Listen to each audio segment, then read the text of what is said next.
Hello, my voice is clear to all, audible to all of you? Yes, sir. Okay, okay. Actually, turn off 1 minute, turn off caption. Yeah, now it is okay. So, uh, so before starting, just I like to know because today's my session is the factor analysis using R. So just for my knowledge, I like. So, do you all you know the concept of regression? Multiple regression. Just to tell yes or no.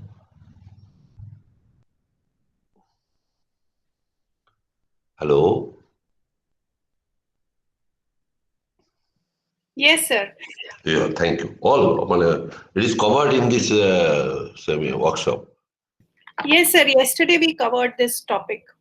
That's a multiple regression. Okay, okay, okay. So, okay. Another thing, have you covered the testing of hypothesis?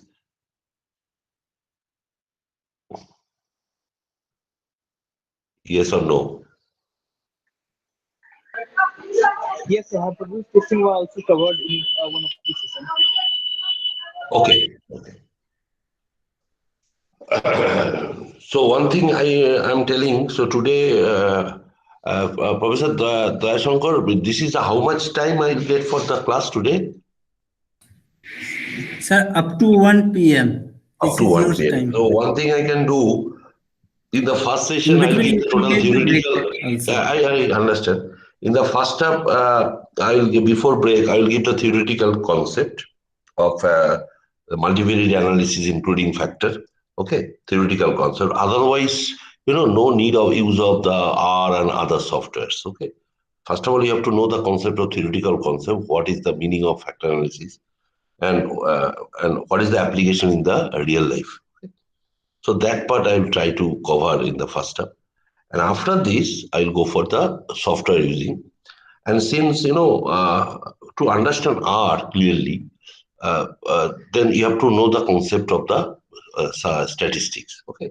So that I will try my level best to give the concept. And obviously, the before factor analysis, that is basically before we have to test it is either regression failed or not.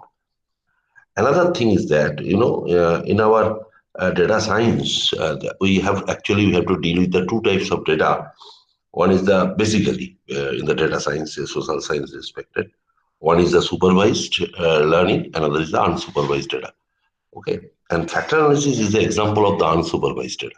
Okay, and in our research, what is our objective? Can we build a model? And when you go for building a model, so definitely for model we need some dependent variable or some dependent categorical variable and some independent variables, maybe the scale or the categorical. Okay, so that is the very interesting part. And when you go for this building a model, so we have to check, yeah, can you find a regression model or some categorical model like the logistic or discriminant. But in maximum cases for the model building, so it will fail. Okay, because nowadays there are so many number of variables, and obviously the question will be coming: all variables are equally important or not? Maybe they are not independently or individually not important. If we make some group, they can influence on the dependent variable. So that's why factor analysis is very, very important part. So today, for my lectures, first of all, I will show why the factor analysis is called the multivariate analysis. So this is the number one. And number two, before factor analysis, we'll take a one case study, simple case study. And since the time is very short, so definitely we'll deal with some secondary data case. Okay. And then I will show you for the secondary data case, there is some dependent variable and so many independent variables. And we'll show that the regression model failed. Okay. And then we go for factor analysis. And this total process, we have to take the help of the two softwares. Initially, for understanding, I'll take the help of SPSS because this is very simple. And then easily you can solve through R. Okay. Because if you understand the concept and if you know the grammar of the R, so easily you can write any program in R. Okay. So is it clear to all of you? So can I start now? Hello? Yes, sir. Yes, sir. Okay, okay.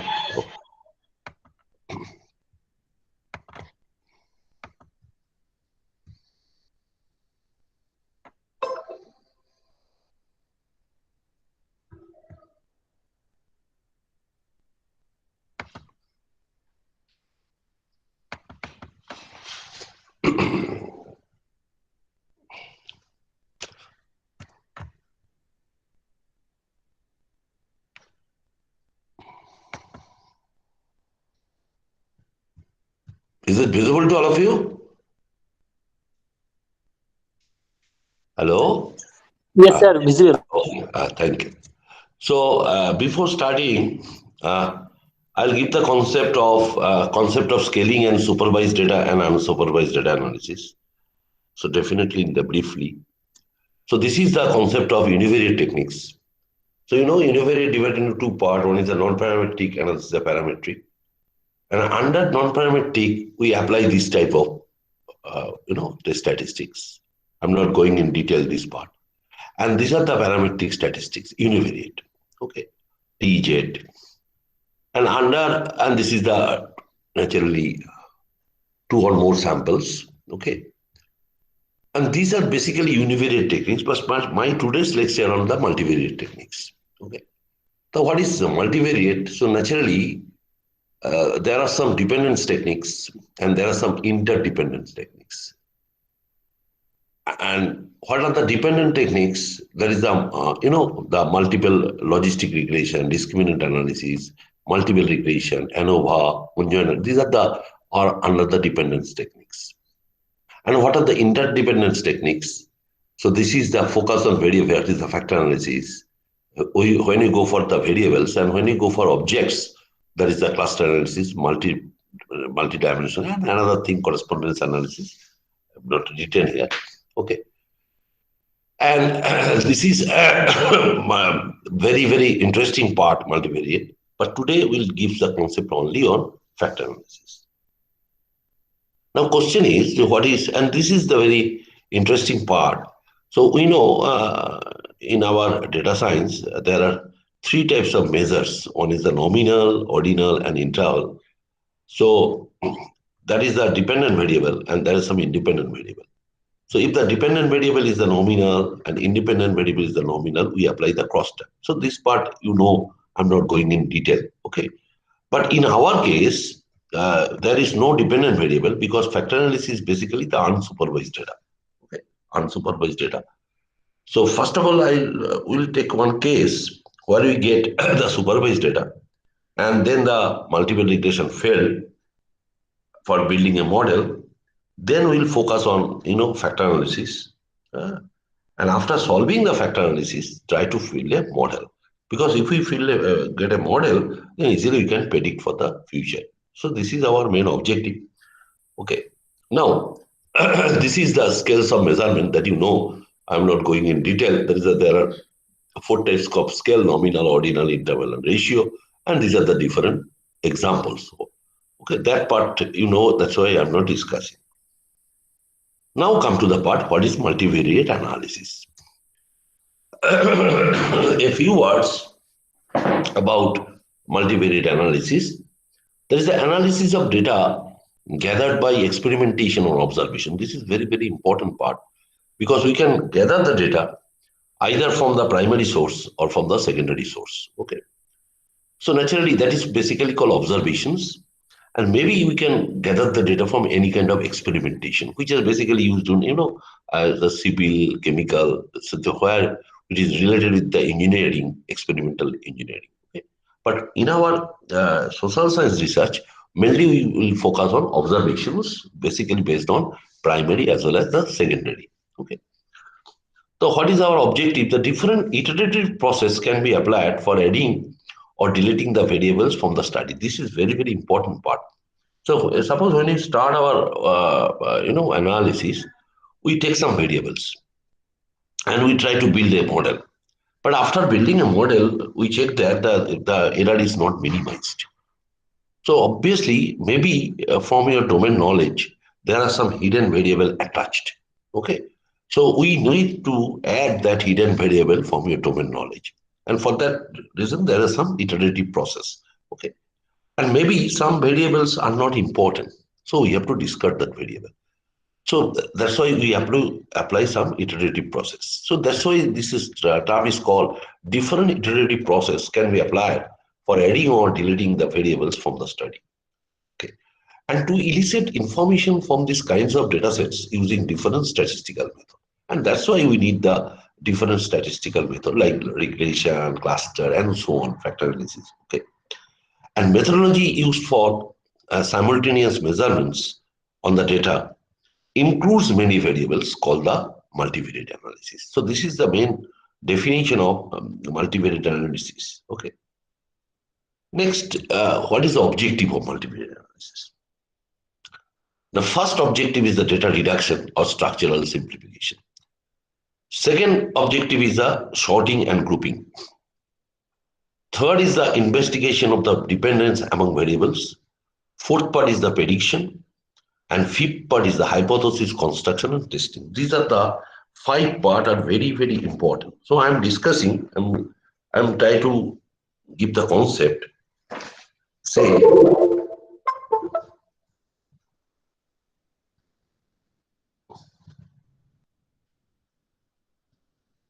first of all, you tell me it is visible to all of you? Okay. So this is the first part is the data reduction. Data reduction or structural simplification. So this is naturally factor analysis is one of the major part in multivariate. So that is one thing is the dimension reduction. And when you go for dimension reduction, that gives us structural simplification. Okay. So I'm giving a simple example, then you can understand. Say you are dealing with, say y is equal to,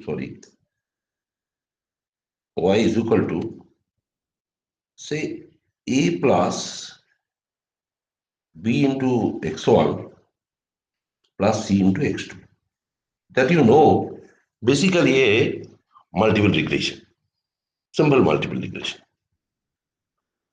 So here y is the dependent variable and x1, x2 are the independent variable. And for your research, maybe there are more than so many independent variables. So question is, say if you have two IV, that is two independent variable, then how many models you can generate? This is the first question. Okay, and because why we need the data reduction? That part I am explaining. Suppose if you have the two independent variable, so you have to generate 2 square, that is 4 models. Now question is why 4 models? Because one model is y equal to a. Only constant is present. No significance effect of x1 and x2 on y. Another model is y equal to a plus b into x1. That is no significance effect of x2. Another model is y equal to a plus bx2. Cx2. Okay. And another model is y equal to a plus bx1 plus cx2. So that's why we get the 4 models. If there are 2 independent variables. So when you will face the problems, suppose I have 20 variables, 20 independent variables, say 20 independent variables, and then obviously how many models you can generate? 2 to the power p. 2 to the power p. Because if there are 2 independent variables, 2 square, p independent variables 2 to the power p. And if we put the value of p, that is 2 to the power 20, so you will be astonished. We have to fit a model 10 lakhs 48,576. This is the number of models. So definitely after some time we will be mad. We will be mad using any software also. So that's why the question is coming, how to maybe all 20 variables are not important at all? Another first question. Maybe out of 20 variables, some variables having some association with each other. So that means they can form the group.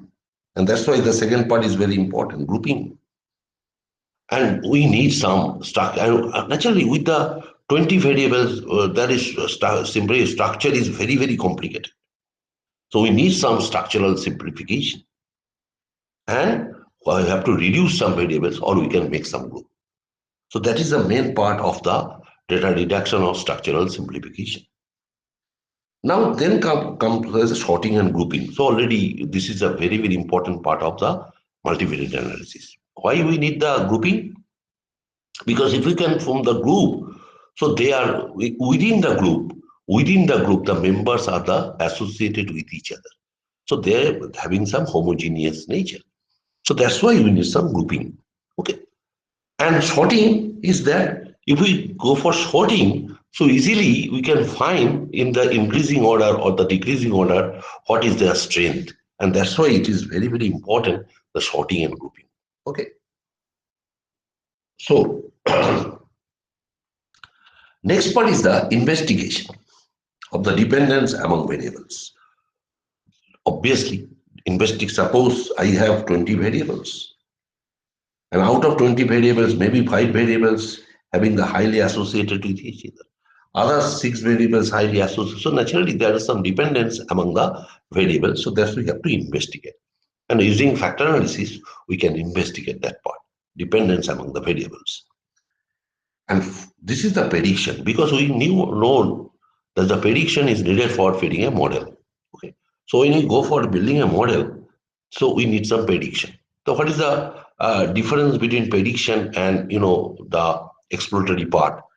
So when you go for multiple regression, since you know multiple regression, so there is some assumptions is required. So what are the assumptions? That there will be no multicollinearity. So naturally, if the multicollinearity occurs, so there is a problem in the multiple regression. But I am telling you, in the real life cases, there are some variables, they are independent variables, they are associated with each other. So then we can apply some prediction rule, not the exploratory part, explained part. So prediction basically used for building a model with some multicollinearity occurs. So that part I will show you when I start with the case study. And the very, very important part is the hypothesis construction and testing. This is very, very important, I'm telling you. So when you start any kind of research, like with the statistical methods, you need some hypothesis construction, definitely from your domain knowledge. So what is hypothesis construction? That we need one null hypothesis, one alternative hypothesis. I'm not going in detail this part. And one null hypothesis basically derived from this is divided into 2 parts that simple null hypothesis and composite null hypothesis. And if we know the concept of composite null hypothesis, so easily you can define your alternative hypothesis. Okay, this is a very interesting thing. I'm giving just one line. I'll tell you. Say your composite hypothesis H, say mu population mean, say greater than equal to 5, suppose. So when it is given, then automatically you can write your H1 mu less than 5. So this is the significance of composite null hypothesis. And if your H0, say if you write, say mu less than equal to 5, so automatically you derive your alternative, that is mu greater than 5. And another thing, suppose if you write H0, say mu equal to 5, that is mu takes the exact value. Then you don't know either mu less than 5 or greater than 5, then easily you can apply the alternative hypothesis, mu not equal to 5. This is and that's why in case of, the testing of hypothesis, there is a left tail, right tail, and both sided tail. Okay, this is very, very important part. Okay. And when you apply our, multiple regression, any kind of testing, correlation testing, regression coefficient testing, so we need to know what is the hypothesis. And then how we go for testing. And for the testing part, we need some test of statistics, like the t-test, like the chi-square test, like the z-test, like the f-test, like some central chi-square, and naturally some multivariate testing. Okay. So this is that's why this part is very important part. So again, I am repeating, this is the objective of any multivariate analysis, not only factor, any multivariate analysis involving the supervised as well as the unsupervised. So these are the objectives. Now come to some applications of multivariate analysis. So multiple regression already covered, factor analysis today I'll try to cover it. And these are the so many multiple variate applications. Okay. Now, so statement, this is a very, very important statement made by FAC Marriott. That is, if the results disagree with the informed opinion which you get, do not admit a logical interpretation and do not show up clearly in a graphical presentation, they are probably wrong. This is very, very important. So that means for any kind of data set, you need some graphical representation. Okay. And there is no magic about the numerical methods and many ways in which they can break down. So they are a valuable add to the interpretation of data, not the search machines. So automatically transferring bodies of numbers into packets of scientific. This is very, very important statement made by FAC Marriott. So now I like to show some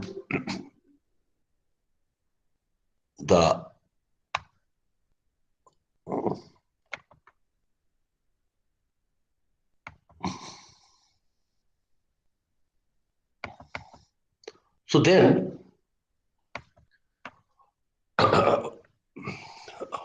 hello.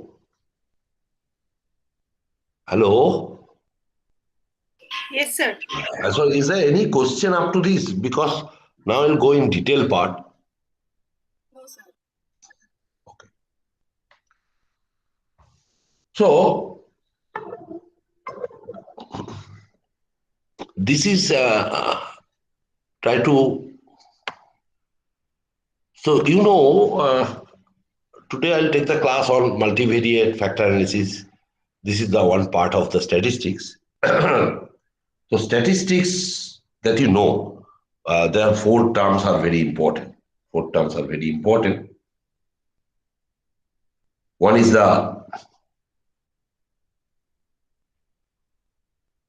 these four terms are very important. One is the population, parameter, sample, statistics.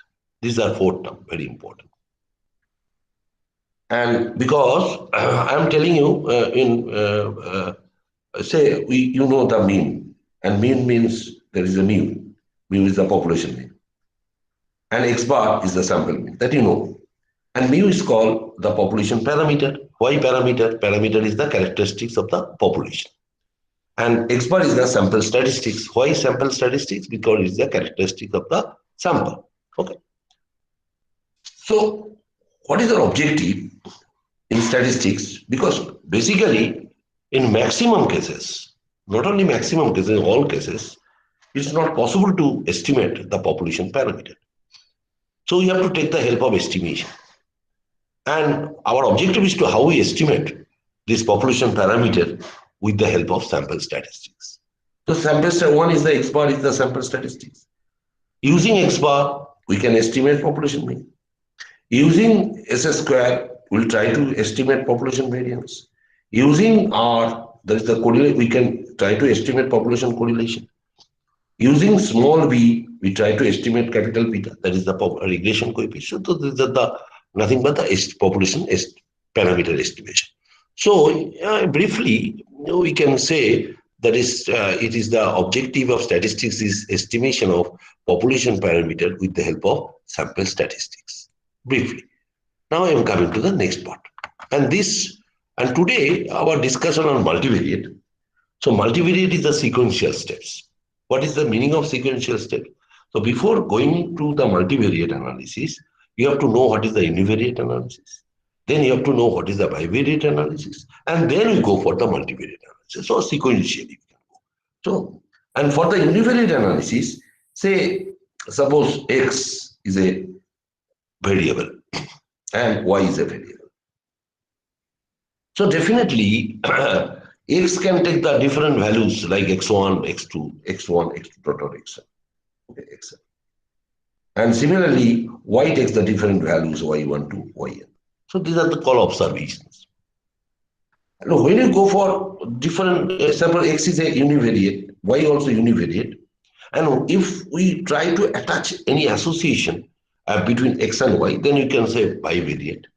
And if there are more than two variable, go for the multivariate. This is a simple difference. Okay. Now I am come to the part. When you start the univariate measures, so we need to know the univariate descriptive statistics.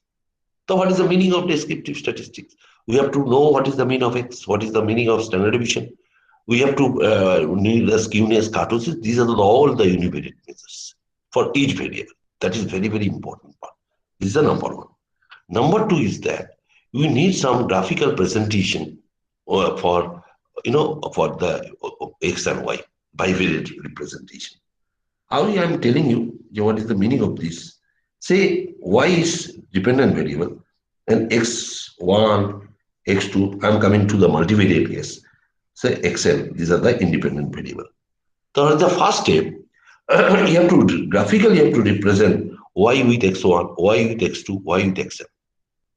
Now, if we can represent this, then we can find is there any association exist between Y with X1 or Y with X2 or not. Okay. Then what we will do that? Then we try to build a model. There is a regression model. And if the regression model failed, then we go for the other techniques like multi-factor analysis. Now, I am coming to the next part. Say, better you try to give some example. What is the meaning of multivariate? And okay, say very common example is selling price of the house. Selling price of the house depending on the size of the house. Common example, obviously. And if we find that is the two variable, so basically it is a concept of simple regression. And if we check that after building these things, so there are several observations for selling price, there are several observations for size, and we feed that we collect some data and try to feed some model. And after feeding model that we can say check that the R square is very less. Say R square is equal to only 0.60. That means only 60% can be explained. So 40% not explained. So obviously the question will be in mind, why the unexplained part is very high. So is there any other variables we need for analysis of selling price? So automatically the question will be coming, that is the age of the house.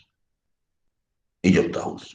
If naturally we know if the age is increased, automatically selling price would be decreased. So we try to fit some model. So here we go for the multiple regression. Now I am come to the part. So when this is okay, then R square some increase, say 0.80. So then question will be coming, why the unexplained part is 20% again?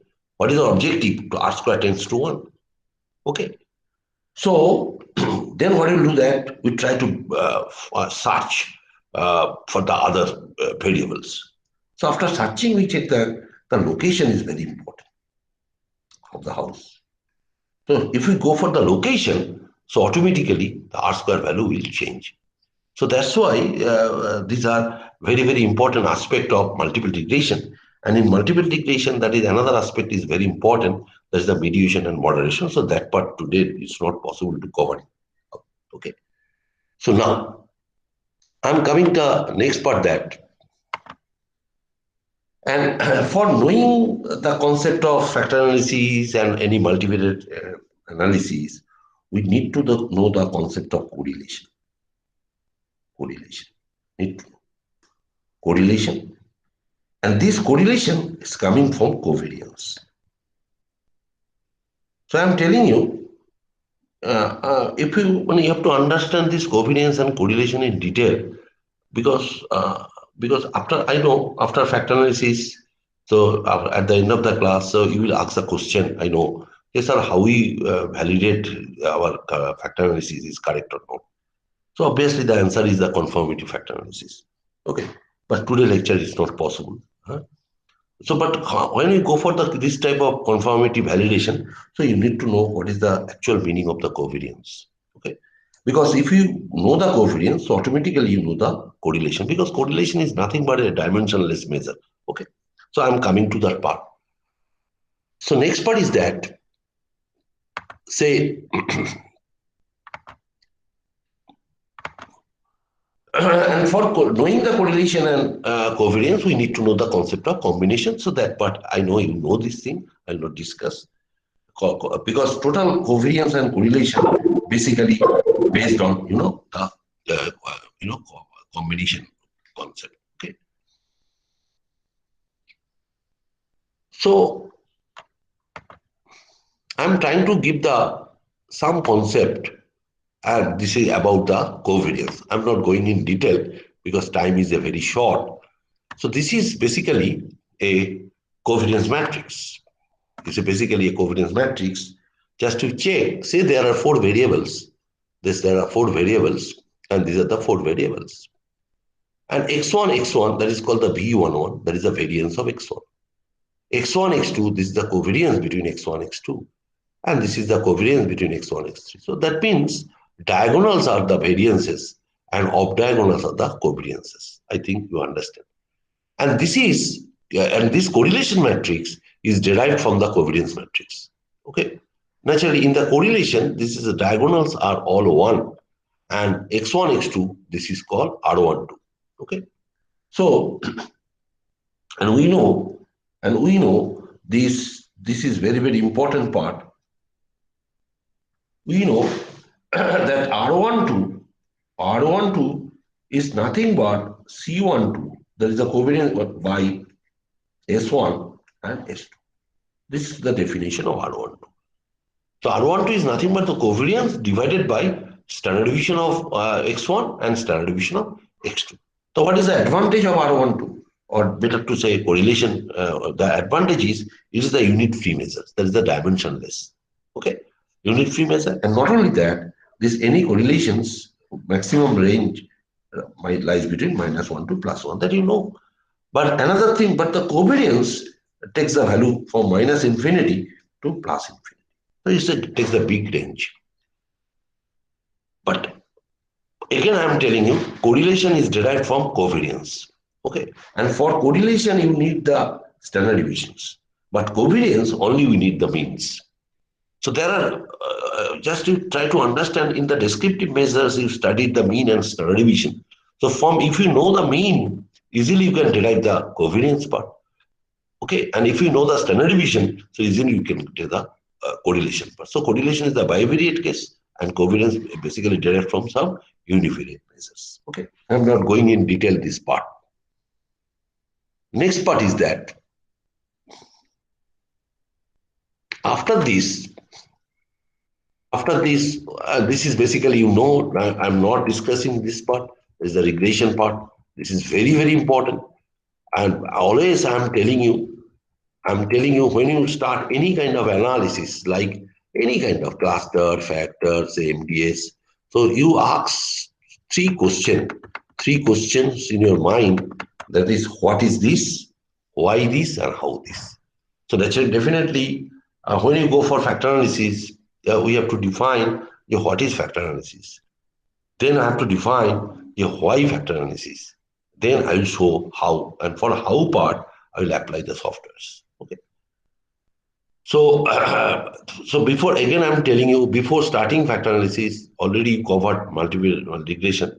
So definitely this is very, very important part, multiple regression part. Okay. And when I show your my case, so first I will show the multiple regression and that failed using R, also using SPSS, failed, and then I go to the factor analysis part. And then easily you can understand. Next part is always when you start any kind of your analysis, you ask your research question. Similarly, this is the research question for multiple regression, and today I'm not discussing this part. And similarly, some research question about the factor analysis also. So before starting factor analysis, what are the prerequisite part? Because I don't mind, I don't know your background, so that's why maybe I am discussing about this that basic part. I'm discussing. So don't mind. If you know this, because it's not possible to ask your background. This is not fair at all. So I am discussing from the beginning. What is the prerequisite needed for the factor analysis? Okay. So factor analysis, the basically divided in two part. That part I will discuss. So one part is the principal component analysis. Basically three part actually. Basically three part: PCA, principal component analysis. Another is the exploratory factor analysis. Another is the confirmatory factor analysis.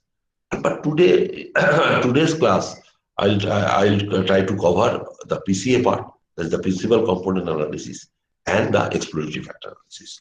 Okay, this is today's part, because don't mind, confirmatory factor analysis is not possible to cover within this 2.5 hour time. Okay, so now I'm about what is the prerequisite. You need some concept of matrix that and you need some matrix, the concept of the correlation matrix, that also covariance matrix. And after doing that, we need to know the concept of the eigenvalue. So this is the prerequisite: eigenvalue and eigenvector. Okay. So there are some examples are given that I am showing that part. Some examples are given. Say this is the concept of matrix. Suppose here the two matrices are given, A and B. Here A matrix, all diagonals are 1, and we know the correlation matrix is a symmetric matrix. Okay. That is R12 equal to R21, R13 equal to R31, and R23 equal to R32. That's a symmetric matrix. Rij is equal to Rgi. And similarly, B is the covariance matrix because the diagonals are the variances.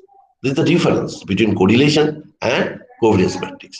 So correlation matrix is the symmetric as well as the covariance matrix is the symmetric, excepting diagonals are the variances. Here the diagonals are all are 1. Okay. So naturally, it is better for factor analysis if we start with the covariance matrix. But I'm telling you, but in the reality, if we start with the covariance matrix, so it will face some problem initially. So it's my request to all of you, when you start your factor analysis, you start with the correlation matrix. And when you go for same, there is a structural equation modeling. So definitely you have to know the idea of covariance matrix. Because for the, for the same, your hypothesis constructed on the covariance matrix. So that is very much important. So now I'm discussing about the eigenvalue concept. If you take the value of the determinant of the A matrix, we get this. Because determinant is very, very important part.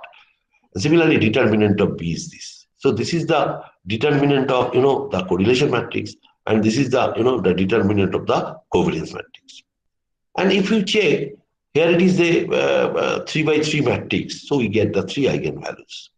3 eigenvalues because it is a third degree polynomial, and B also 3 by 3 matrix is also the 3 eigenvalues. So when you get the eigenvalue concept, so you check one thing, the sum of the eigenvalues must be equal to the sum of the diagonals. Just if you check the sum of the eigenvalues, if you check this, here it is, the sum is the 3 in case of correlation matrix. And in case of covariance matrix, if you check the sum of the eigenvalues, that is must be 12. If you check this, must be 12. This is in the mathematical term, it is called trace. Okay. Now, and after I will show you, and for this, Naturally, since it's the 3 by 3 matrix, 3 by 3 matrix means there are 3 variables. Okay, 4 by 4 matrix means there are 4 variables. So naturally, when there are 3 eigenvalues, so for corresponding to the each eigenvalue, we get the eigenvectors. Okay, I'm coming to this part, eigenvectors. Another, before starting eigenvectors, there is a very important part of this. Since these are the 3 eigenvalues, and if we multiply these 3 eigenvalues, we get the value of the determinant. This is very interesting. If we multiply these 3 eigenvalues, we give the value of the determinant. And if we, again, this is valid for the correlation as well as the covariance matrix. Now, come to the part, this is basically another covariance matrix. Just to check, these the diagonals are the variances and off diagonals are the covariances. And again, this is the 3 eigenvalues, okay, 5.828, 2.00, and 1. So what is our objective? What is our task? So we have to interpret what is the meaning of these eigenvalues, 5.828. We have to interpret what is the meaning of 2 and what is the meaning of point. So that will come later on. So, and we need to know the polynomial concept for understanding roots. Okay. These are the eigenvector. What is eigenvector? Now for each first eigenvalue is this, we get this eigenvector. Basically, I am telling you, eigenvector is nothing but the coefficient of the variable. That's what I have discussed. Okay. This is the eigenvector. This is the eigenvector. And for understanding the concept, you have to take the transpose of the eigenvector matrix. So this is the transpose. Transpose means the row changes to column. First row changes to first column. Second row changes to second column. And naturally, another column is this. Okay. So now,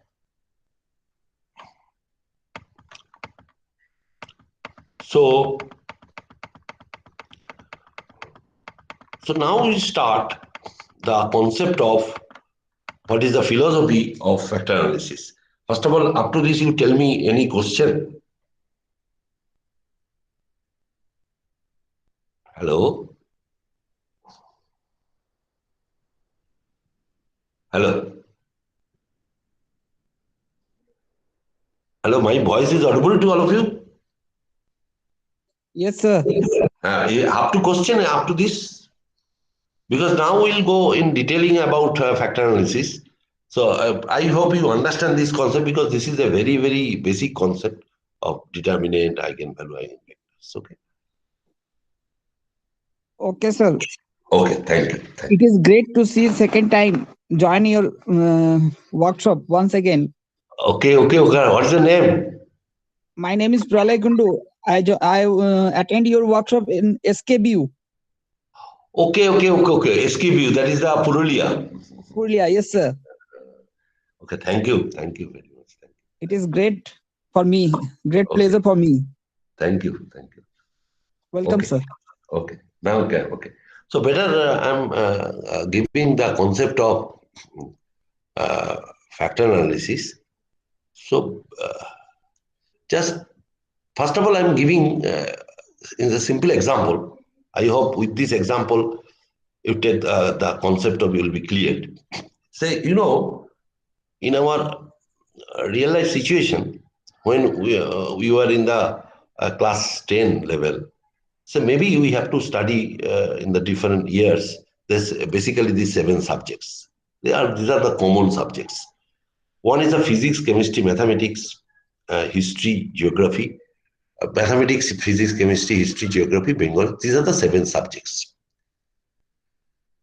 So we can take these, the mathematics, physics, chemistry, from our initial underlying concept, there is a common, relationship. That means what is the relationship? That means there is a trend.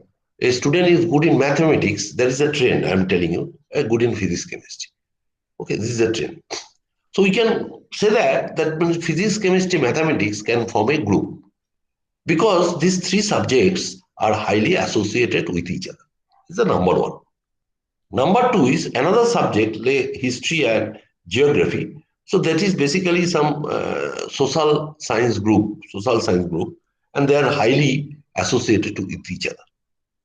And another two subjects is the Bengali and English, and these are the basically literature, language subject. So these are also highly associated with each other. Okay. So already before I'm telling you, when you start your factor analysis, so instead of methods, you try to concentrate for your domain knowledge for your underlying construct. And through the empirical study from data, so just you try to prove it. Because your underlying concept is very, very important part. Okay. So that's why from underlying concept say that we know that three underlying groups. So what are the three underlying groups? One is the basic science group. Another is the social science group. Another is the language group. So that we know. So then we have to find the under basic science group which members or which subject will fall. Under social science group which subject will fall. Okay. And that we know, and we have to establish through my data set. Now, then we can say, okay, basic science takes the three subject PCM, that is the physics, chemistry, mathematics. Social science takes the two subject, history, geography. And language group takes the two subject, that is Bengali, English. Now we have to take the two concepts that is very, very important. One is called intra-correlation. Another is called intercorrelation. This is the difference. Intra, I-N-T-R-A, that is called within group correlation. Okay. And intercorrelation means between group correlation. That means intra correlation occurs in basic science. Intra-correlation occurs in social science within the group. Intra-correlation occurs in the language group within the group. But intercorrelation occurs between basic science, social science, basic science and social science group, between groups, basic science and language group, and so on. Okay. Now, again, I'm telling you there are some three research questions. In factor analysis, there are three basic research questions. So, what are the research questions? Number one research question is that is how many underlying constructs from the domain. This is the first research question. And for solving, we have to know what is called the principal component analysis. So that part I will discuss. Okay. And already this PCA basically based on the eigenvalue and eigenvectors. This is the first question.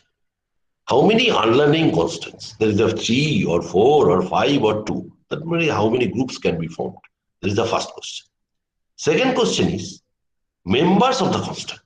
Who will be the member of the each group? Definitely it is coming under the within group concepts. Within group.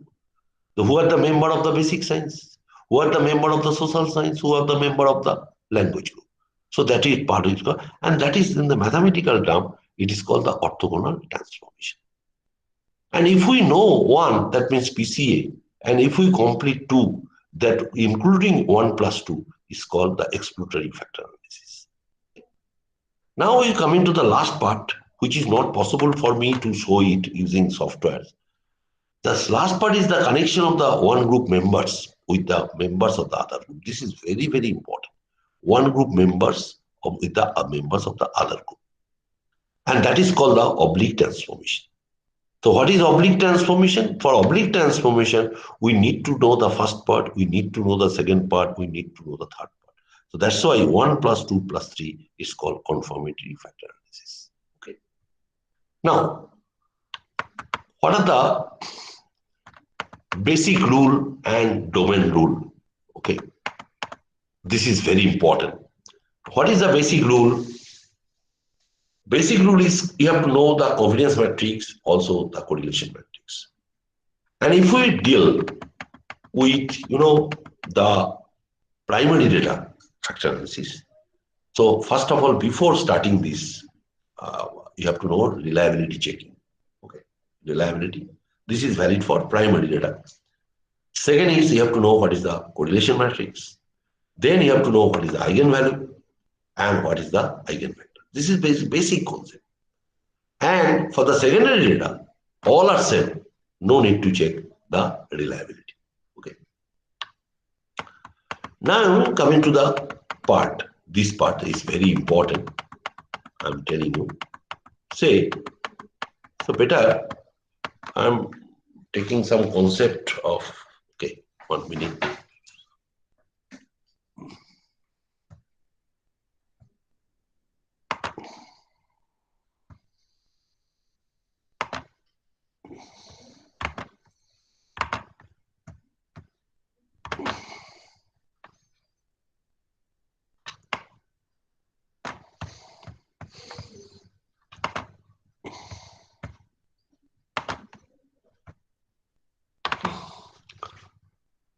So, first of all, we take 7 subject PCM, History, Geography, and Bengali English. So we consider this is X1, X2, X3, and X7. That means we can consider 7 variables. So what is the step 1? We can form a correlation matrix.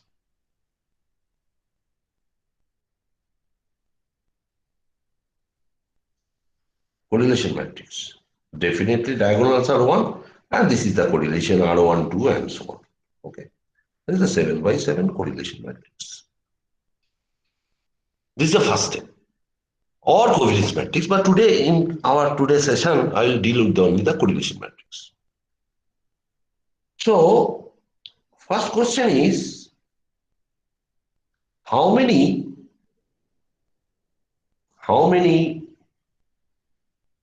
correlations can be formed? This is the first question. So already I told you the correlation matrix basically based on combination, and it is a symmetric matrix. So obviously the answer is nothing but since there are 7 variables and correlation occur pairwise, so 7C2 because symmetricness. If it is a non-symmetric, we go for the another permutation case. Okay. Since it is symmetric, 7C2. So that is equal to 7 into 6 by 2. So we have to compute 21 correlation. Okay, this is the first step. Here we have to compute 21 correlation. Now, we go for, say, what is the second step? Step 2. Step 2. We have to find the eigenvalue. Eigenvalue. This is the second step.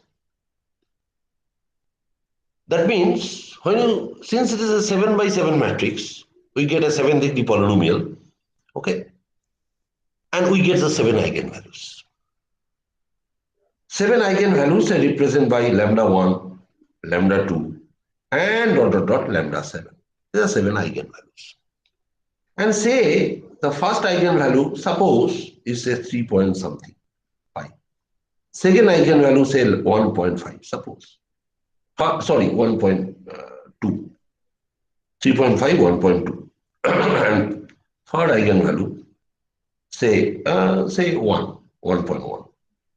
And other eigenvalue, lambda 4, lambda 5, lambda 6, and lambda 7, all are less than 1.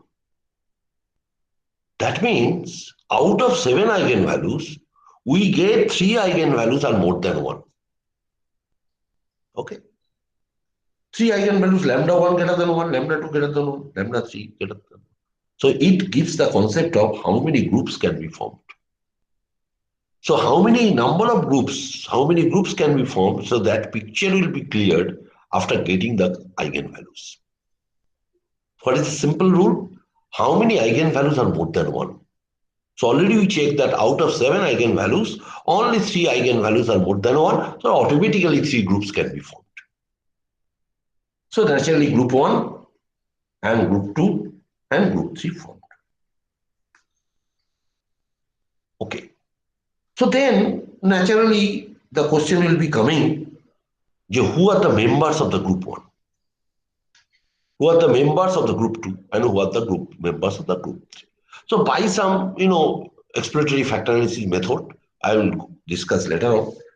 So we check that PCM, there is the physics, chemistry, mathematics in group 1. It's okay.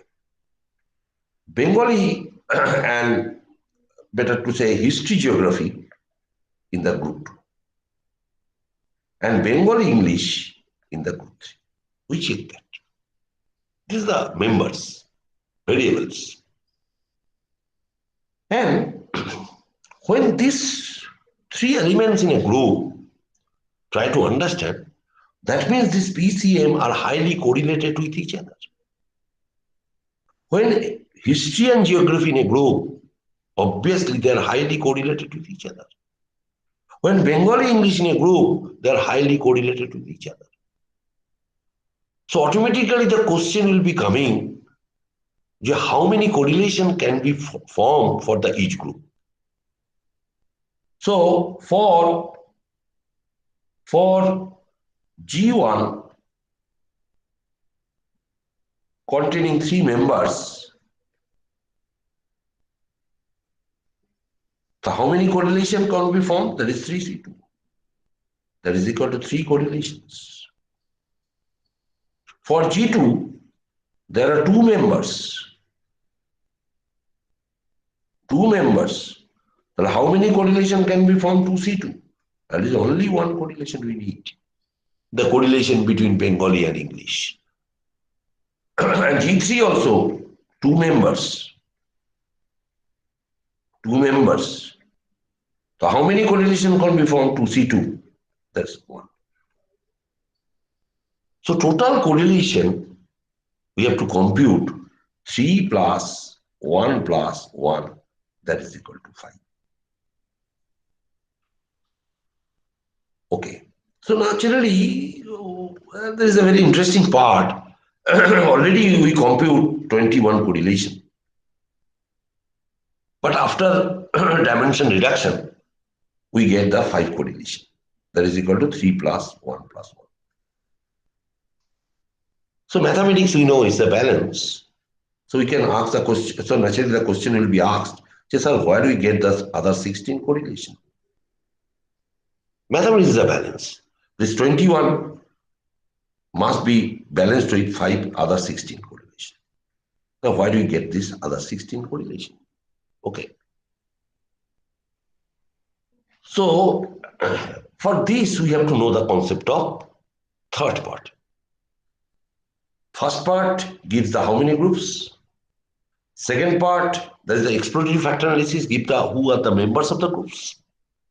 And the third part, which gives the, is there any association between groups? Okay. Now, how we connect this?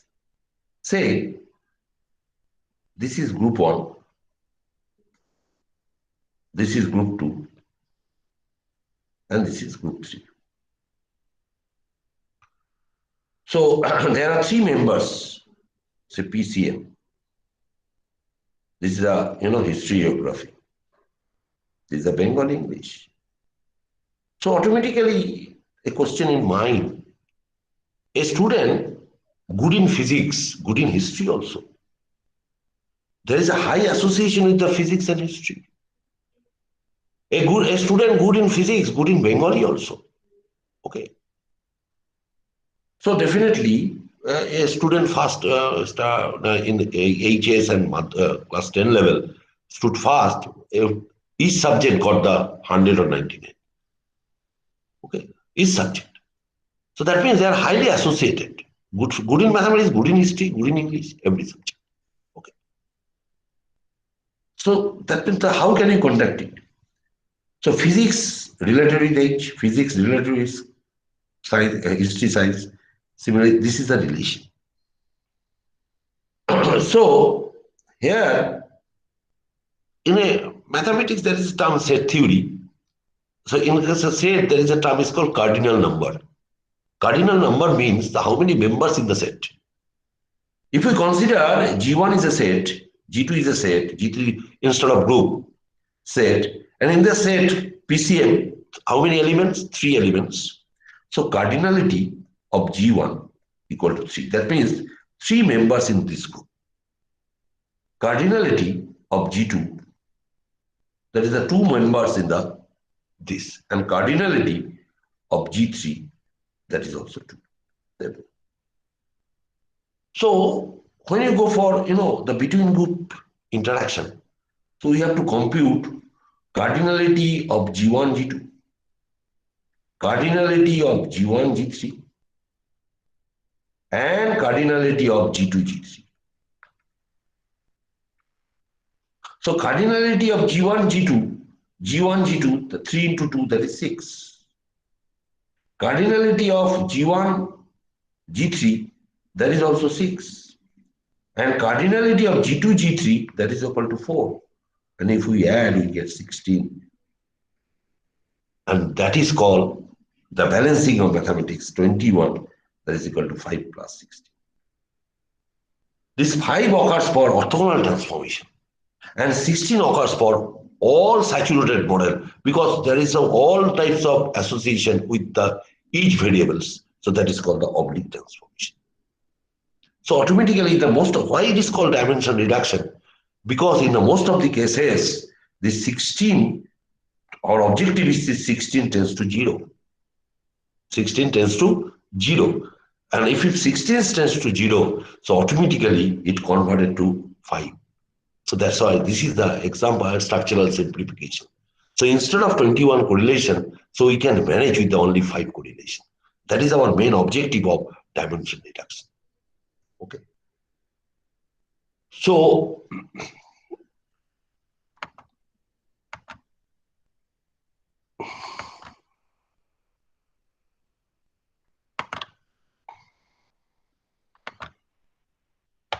now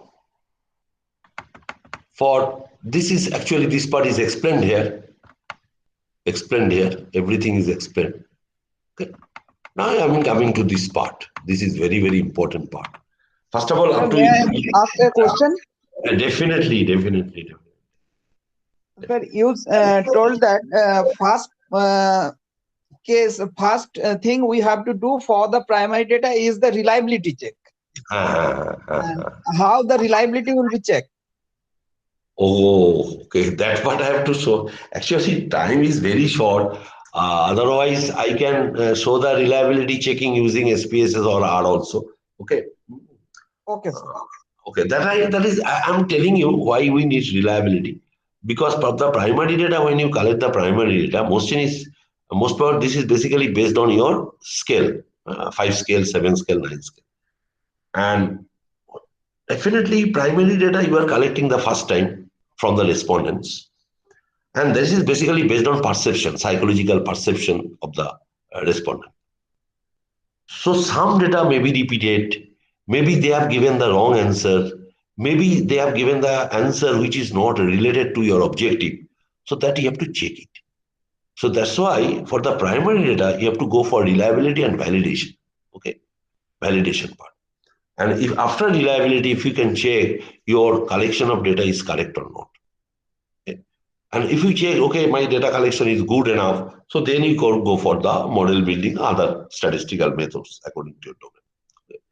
And that's why reliability is very, very important task for the primary data respect. Okay. I hope you understand now. Okay. But today, if I go for reliability checking, sorry, so then I'll be in problem to finish my Okay, sir. factorial in that time. Okay. Okay, sir. Thank you. Is there any other question? Okay. Can I start now? Yes, sir. Okay. So,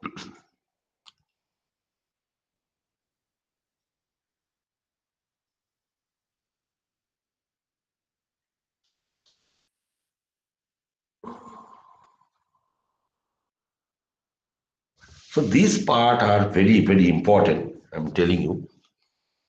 Say, we have three variable,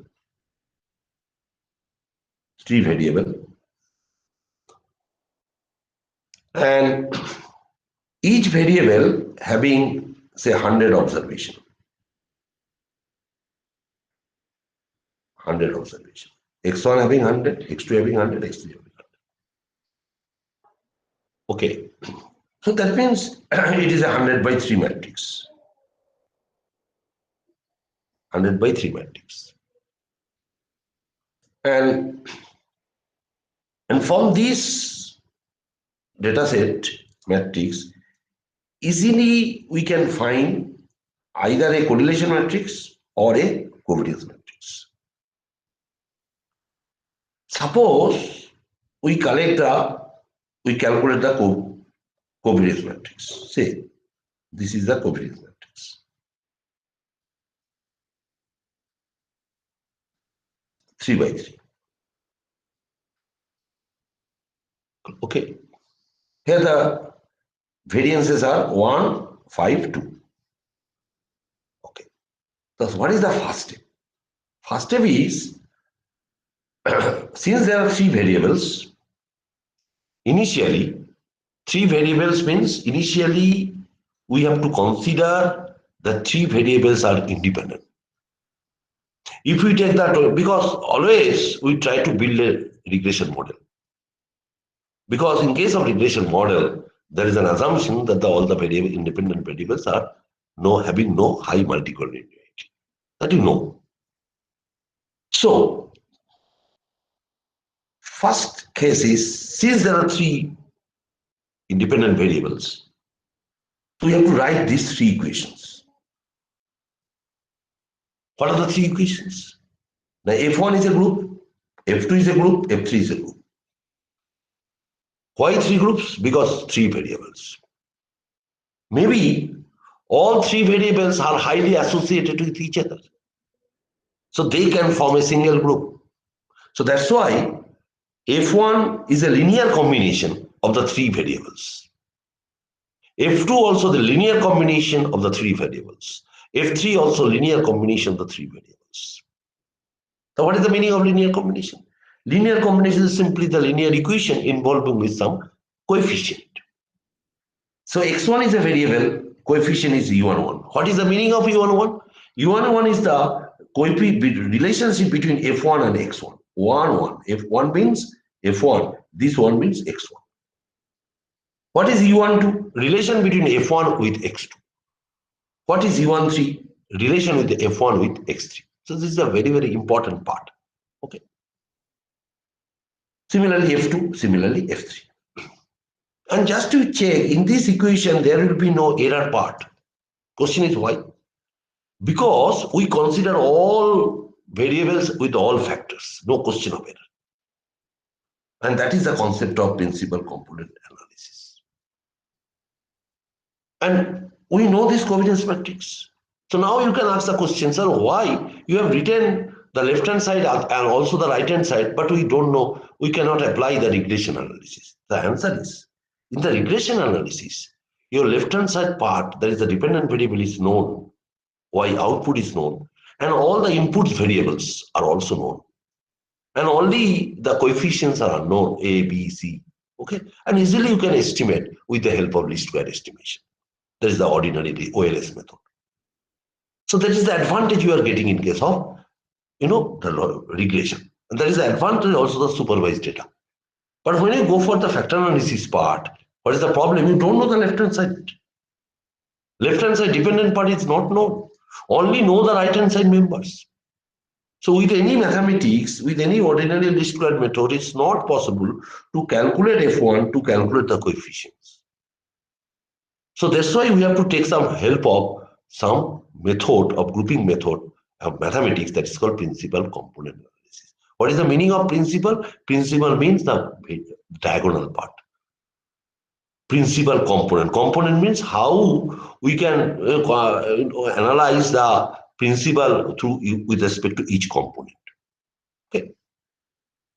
Now, so that's why for the PCA we go for we need the correlation matrix. We apply PCA. PCA is nothing but the concept of eigenvalue and eigenvector. So if we solve the eigenvalue, we get the 3 eigenvalues, say 5.83, 2.00, and 0.17. And if you check the sum of these three, that is equal to 8. And if you check the diagonal of covariance matrix, that is 1 plus 5 plus 2, that is also 8. You have to check it. So after checking this, here the first eigenvalue is greater than 1, second eigenvalue is greater than 1, but the third eigenvalue is less than 1.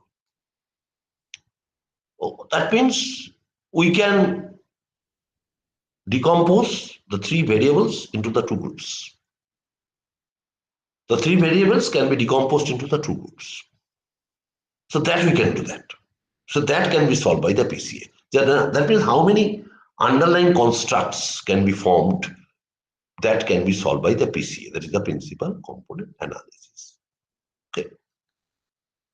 And from PCA, one part is very interesting, that if the first eigenvalue is 5.83, what is the meaning of it? 5.83 is nothing but the variance of factor 1.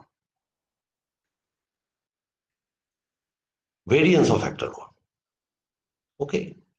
What is 2? This is a variance of factor 2. What is 0.17? Variance of factor 3. And if it is called variance of factor 1, so easily we can take the square root to get the standard deviation. So standard deviation of eigenvalue, square root of eigenvalue is nothing but the standard deviation, which will help in with when you go for with the R. Okay, so this part I think it's clear. Next part is the 5 point. What is the meaning of 5.83? Already you know there is a variance of factor 1. And what is the implication of this? Now with the help of 5.83, we can compute the coefficient of x1. We can compute the coefficient of x2 and compute coefficient of x3. That means e11, e12, e13. So these are basically vector, eigenvector. Okay.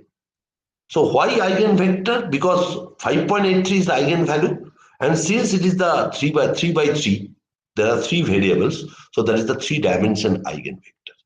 So one vector alone with x1, one vector with component with x2, one component with x3. So these are called eigenvectors. Okay. So these eigenvectors we can compute with form 5.83. I'm not going in mathematics. Similarly, if with this eigenvalue, that is 2.00, we can find E21, E22, and E23. And no need to compute this eigen coefficient because this eigenvalue is less than 1. Okay. Now, what is the meaning of say 5.83? This is very, very important. What is the meaning of 2.00? 5.83 we are getting out of 8 because total sum of the diagonals is 8. Your diagonal is 1, 2, 5, 1, 5, 2, 6.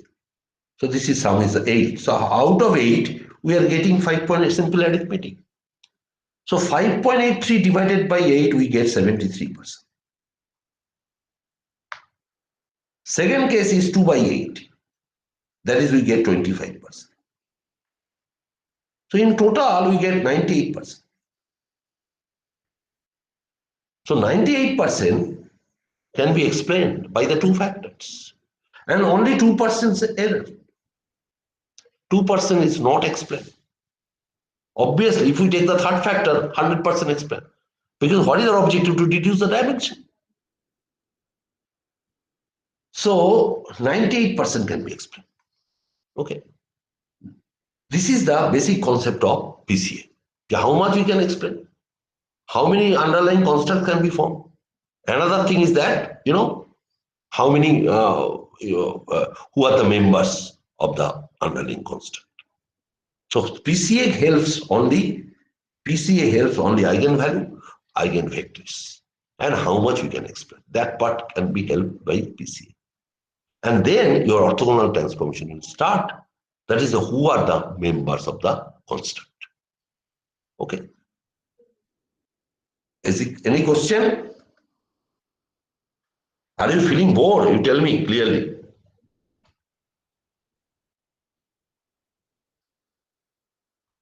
Hello? No, sir. Okay. But now, then before break, I like to say one word, another last word before break. Say, so this is your PCA and this is your orthogonal transformation.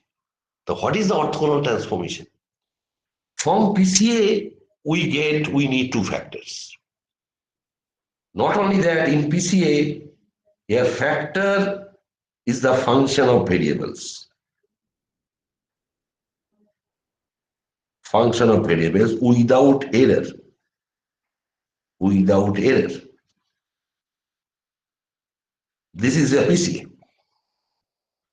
And when you go for orthogonal transformation, then the variable is a function of factors plus error. Why error? Because already some factors reduced, because some eigenvalue less than 1. That's why automatically error part will come. So x1, x2, x3 are the three variables. So each variable having some mean, x1 minus mean, x2 minus mean, x3 minus mean. And there is some assumption, I'm telling you, there is some assumption that the variables can follow the normal distribution. Okay. And nowadays, one paper is launched in 2019, most probably. A very interesting paper. There's a non-parametric normal factor analysis. Okay. And this is basically some part today. I'll give some reflection using R, but not in detail. Okay. So, non-parametric factor analysis. So, x1 minus mean is equal to, there are two factors. So, this is the factor loading L11 into F1 plus L12 into F2 plus E1. E1 is the error part, unexplained part. Similarly, x2 minus mean L21 into F1 factor loading L2 to F2. Okay, and similar. So, this is the orthogonal transformation. So, through orthogonal transformation, when we apply SPSS or R, easily we can find the loading values. This is very important, loading values. And through loading values, after getting loading values, and easily we can calculate the communalities part. That is one part in orthogonal term. Okay. So these two parts today I will discuss after the break with some case study. Okay. So any question up to this with the respect of theoretical question, you can ask me, because after giving some break for 5 to 6, 7 minutes, I will start with my real life case study. First of all, I will show you the using SPSS, then I go for R. And that is very simple, I'm telling you. Is it clear? You ask the question.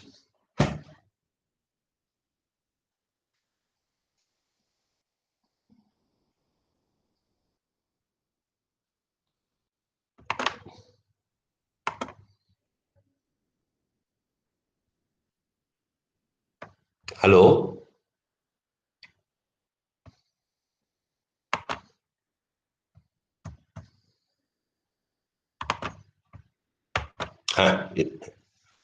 If you don't mind, if you can ask the question, because then I will start spaces just after taking 5 or 6 minutes break. Any query, any question? Okay, suppose I will interact. I will try to interact.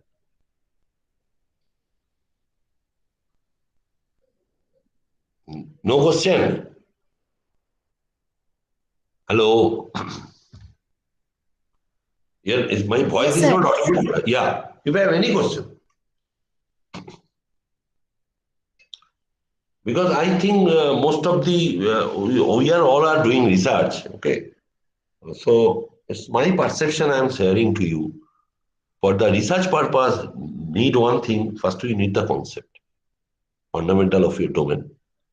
And seriously speaking to you, any software like R, Python, Jamovi, SPSS, data, any views, I'm very simple, I'm telling you. It needs a practice. So naturally, practice means there is a simple formula, there is a P to the power n. When if you have some patience, then you go for practice n times, automatically your perfection will come. But that is one aspect. Another aspect is from a domain knowledge, you need some concept. You have to know your domain knowledge. Then you try to map with your statistical analysis. Okay. And that is very much important. Maybe you are from, say, some commerce background, say, social science background, economics background. I don't know that. Okay. And your domain is totally different. Your objective is totally different. But when you apply some statistical methods like multiplication, you have to know how you connect this, and then first you try to concept is clear, make your hypothesis clearly. Then you go for software application. Now I am telling you, any kind of software needs some practice. If you go for, there are so many link is given, you can go practice. But concept is very much important. And it's my perception I am sharing to you. So it's my request to all of you, go for concept Okay, first. Am I wrong or right? Tell me. yes, sir. So if you have Yes. any, this is my perception I'm sharing. So naturally, after this, when I start software, I'm very simple. I'm telling you. Well, the Okay, question sir. is why it is very simple. I'm telling you because if your concept is clear, easily you can solve using SPSS. Easily you can solve RStudio. Because I'll show you in RStudio, I have written my codes according to my concept. And naturally, before that, you have to know the art, grammar of art. What is the meaning of packages? That you know. Today, I will not discuss that part. What is the meaning of packages? How you input the data? That you know. And what is the concept of functions? Okay. And what are the, mathematical operations we are using? What is the meaning of object? Okay. That part you know already. That Yes, part sir. today, Last time you also said that the not no need to actually no need to details of software package, but you need to interpret the result. that is the main Need to know objective. the interpret the result. Pola, this is my main objective because I am telling you now it is a Google age, internet age. If you in the Google, if you write, I need to the code of factor analysis, the code will come. Yes, sir. Seriously speaking, code will come. So what is my objective? After that code, I have to customize with my requirement. Okay, sir. This thing I am doing now, and customize how because if I apply my concept according to that I am writing this code. I'm trying to writing this code, seriously speaking. So that's why I'm telling to all of you, which are definitely all are doing research. Maybe some doing are getting research for your PhD degree, and some you're doing research for your students. Also, I'm doing that. That's all. So this is my main objective.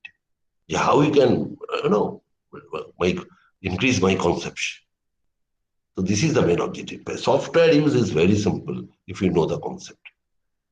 So I'm taking only 5 minutes break. Then I will start the software. I think within 1 hour you will understand. Okay. Okay, sir.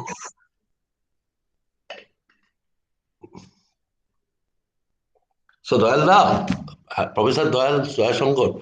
Hello. Yes, sir, So बोलून. can I leave for 5 minutes? Can Yes, I? sir, sure. Okay. हाँ.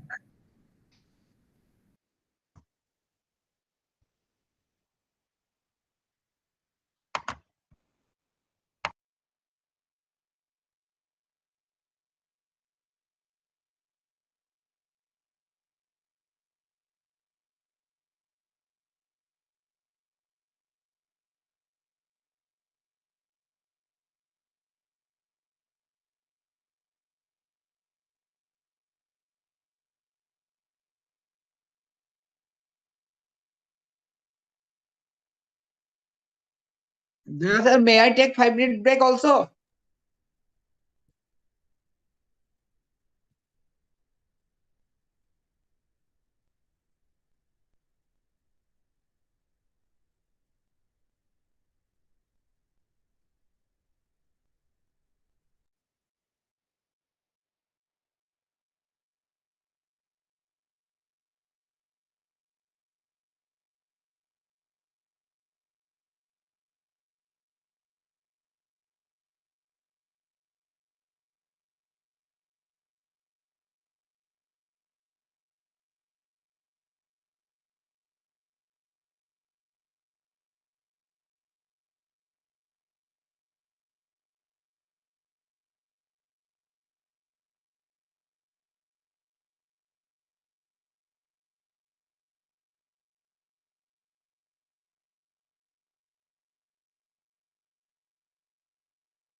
Yeah, can I start? Yes, sir. Okay, and my screen is visible to all of you. Yes, sir. Okay, so one thing I'm telling you, so this is the SPSS file. So what I'll do that, I'll solve the problem using SPSS and same file, I'll import this file from SPSS to R Studio. Okay, and then I'll show how we solve the factor analysis using R. Okay, so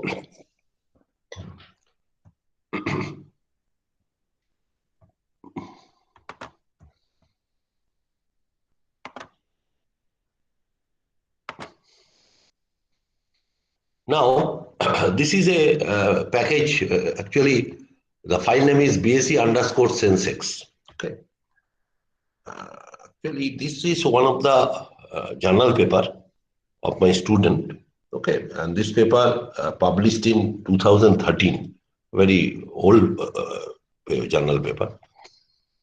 So why I am taking this paper, this file, because using this file I can show you this is basically a supervised data, okay, where we get one dependent variable and other independent variable, and then definitely we go for the first regression, and I'll show the regression failed, and then I have to take the help of factor analysis. Okay. So this is my objective. So first we will show since you know the regression, no need to explain in detail. So you go to the analyze, we go to the regression and linear. And we select sensex as the dependent. And all of these are called all macroeconomic parameters. Is the secondary data source. And these are the independent variable. And we select statistics and select collinearity diagnostics, we checking the multicollinearity. Okay. And also select the Darwin-Watson test. Okay, initially, no need to consider this collinearity status diagram. Continue. And then click OK. So we get this output. Just to check, here R square is very fine.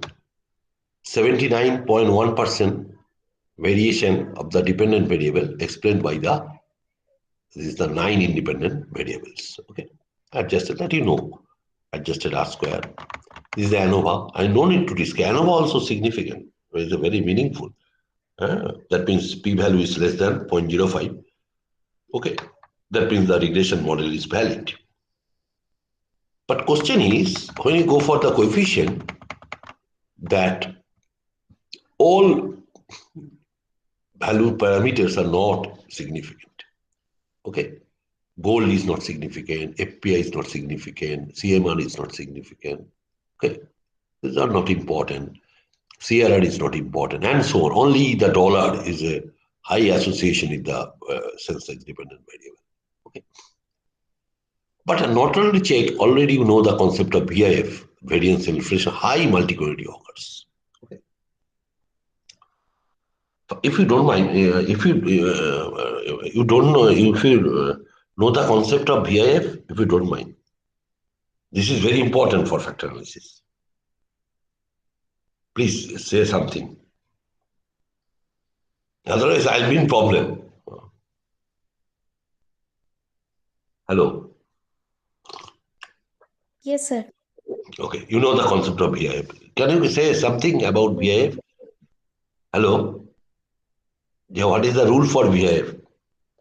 Sir, in case of multicollinearity, VIF is required because in case of that stepwise multiple regression equation, if those two depend if the two variables are related, then the VIF is important.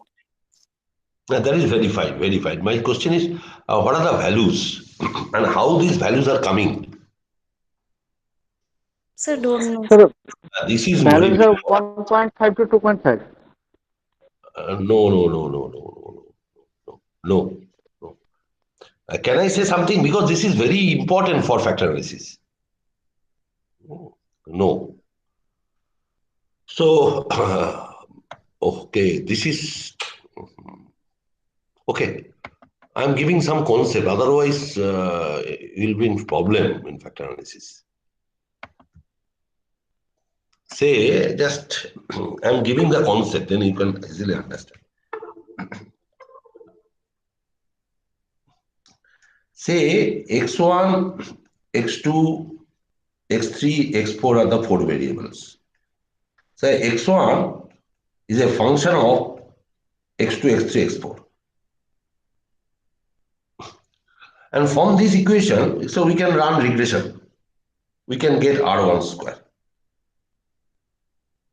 That is how much explain x1 with the other 3 variables. Similarly, x2, that is f1, x1, x3, x4. And we get R2 square. And so on. So what is the rule for that? If the R square is very high, then the multiplicity occurs. So what is the rule for that? So VIF formula is equal to 1 by 1 minus R square. So if we go for, say, primary data, you consider R square greater than 0.5, the VIF will multiplicity will occur. And if we check the secondary data, if we check R square greater than 0.7. Okay, that means if we take R square is equal to 0.5, then VIF equal to 2. In most of the cases, if VIF greater than 2, then multiplicity occurs. And obviously, if VIF is greater than 5, huge multiplicity occurs. If VIF is greater than 10, huge multiplicity occurs. Okay, so just to check here, here all the VIF values are, one value is 2.448, one value is 3.184, 3.6, all values are greater than 2. Is it clear or not? Then the question is high multiplicity. So naturally we stop regression analysis. So now we will not run regression, we go for factor analysis. Is it clear? Yes, sir. And this is the reason for that. When we start factor analysis, so there is some indication. Indication is this, all variables in the factor analysis come with the high multiplicity. Otherwise, the association will not occur. Okay. So now we'll go for running the factor analysis concept. So now, so we start factor analysis. I'm telling you, there are so many steps in factor analysis. So this is not possible to discuss clearly, because if you want to discuss clearly all the steps, it takes minimum 6 hours time. Okay, only for factor analysis. So I'll give only the some steps, and I'll mainly go for the domain knowledge concept, okay, and interpretation. So go to analyze and go to dimension reduction factor. And naturally, in factor analysis, we select only the independent variable. So we have to exclude the dependent variable because it is a case of unsupervised data. So you select this, okay. You go to descriptive, you select only coefficients, continue, then click OK. So we get, this is called correlation matrix. So naturally, after getting a correlation matrix,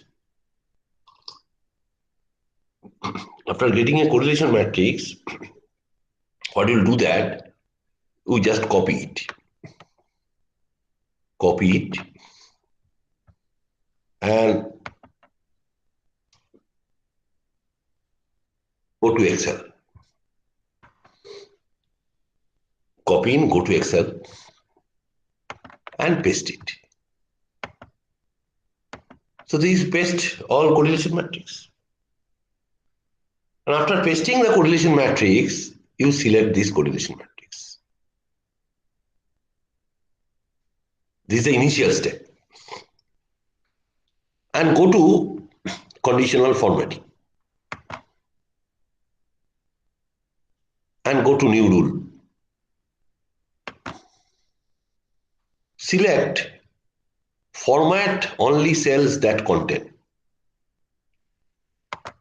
So this is, when you select format only cells that contain, so this will come. Here we will write minus 0.7 to 0.7. This is very, very important part. That means the variable whose values lies between these, so that will be discarded. That variable will be discarded. Because our main objective is to reduce dimension. And go for formatting. And definitely for understanding, we have to give some color. We can give the color, say red. Now click OK. And click OK. This will come. And just to check, for the goal variable, there are some white color, more than one.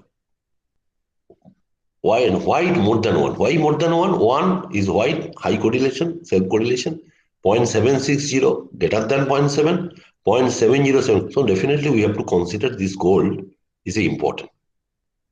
High correlation with the other variables. So multi-quantity occurs. Similarly, FPI. But for the CMR, no high correlation with the other variable. So we have to discard, we have to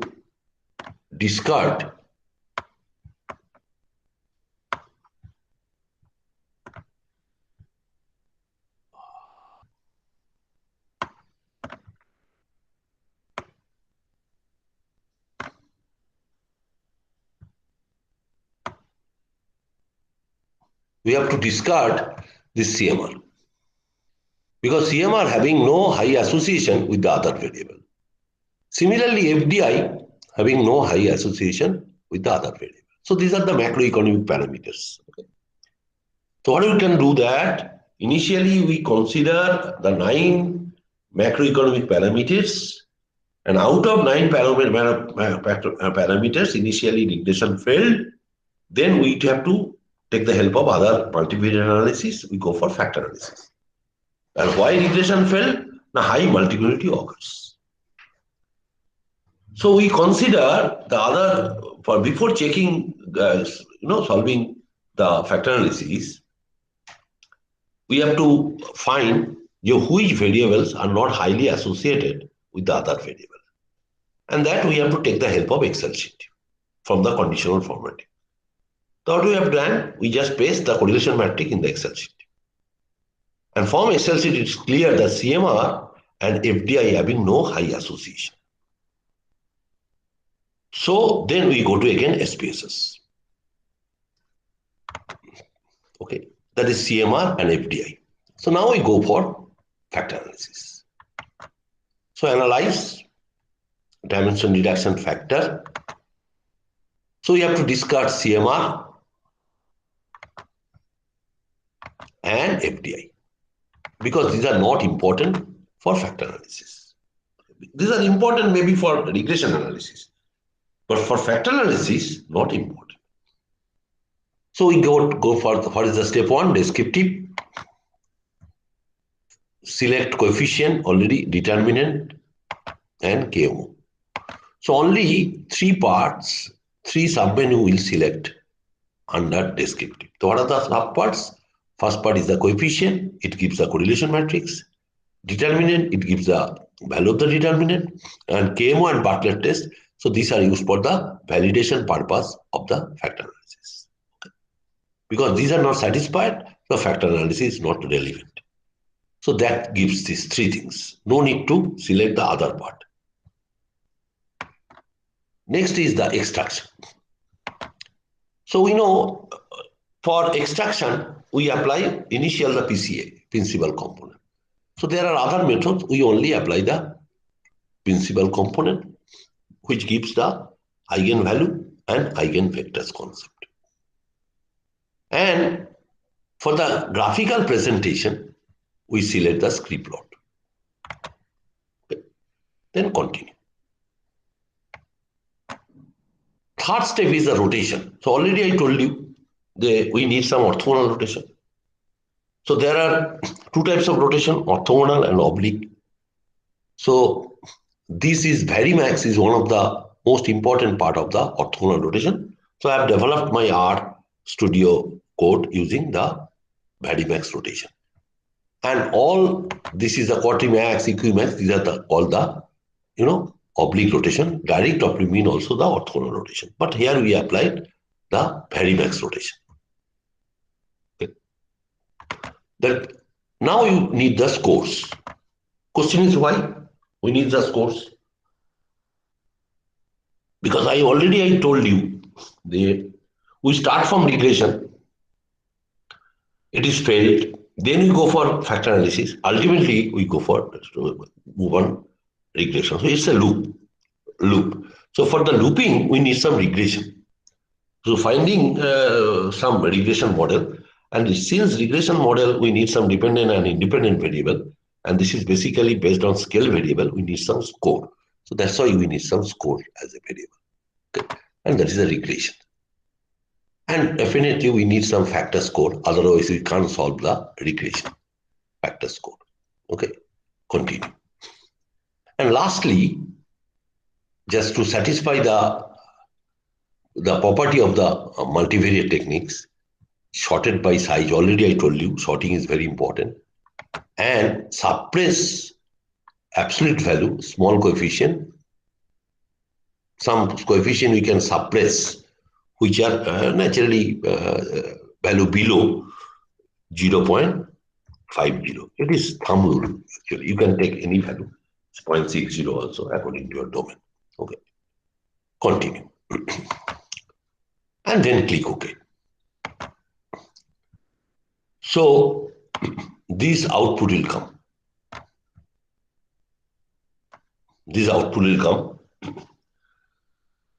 So this is the correlation matrix. This is the value of the determinant. Okay. This is the KMO values. This is I will explain when I start R Studio because time is short. Just I'm showing which part we have to solve using R. So that's why you need this. Commonalities part is very, very important. I'll explain it. Okay. Variance, this is the PCA eigenvalue. Just to check, these are the 7 eigenvalues. 7 eigenvalues. And this is how much explained 3.8 divided by 7. Already I told you. And with the first eigenvalue, we can explain 55.65%. With the second eigenvalue, we can explain 25 point something. And with the 2 eigenvalue, we can explain 81.091%. Okay. So naturally, 19%, near to 19% unexplained. And this part is a component matrix. There is a before rotation. So up to this PCA. Up to component matrix, PCA. PCA solve up to component matrix. And then, 1 minute.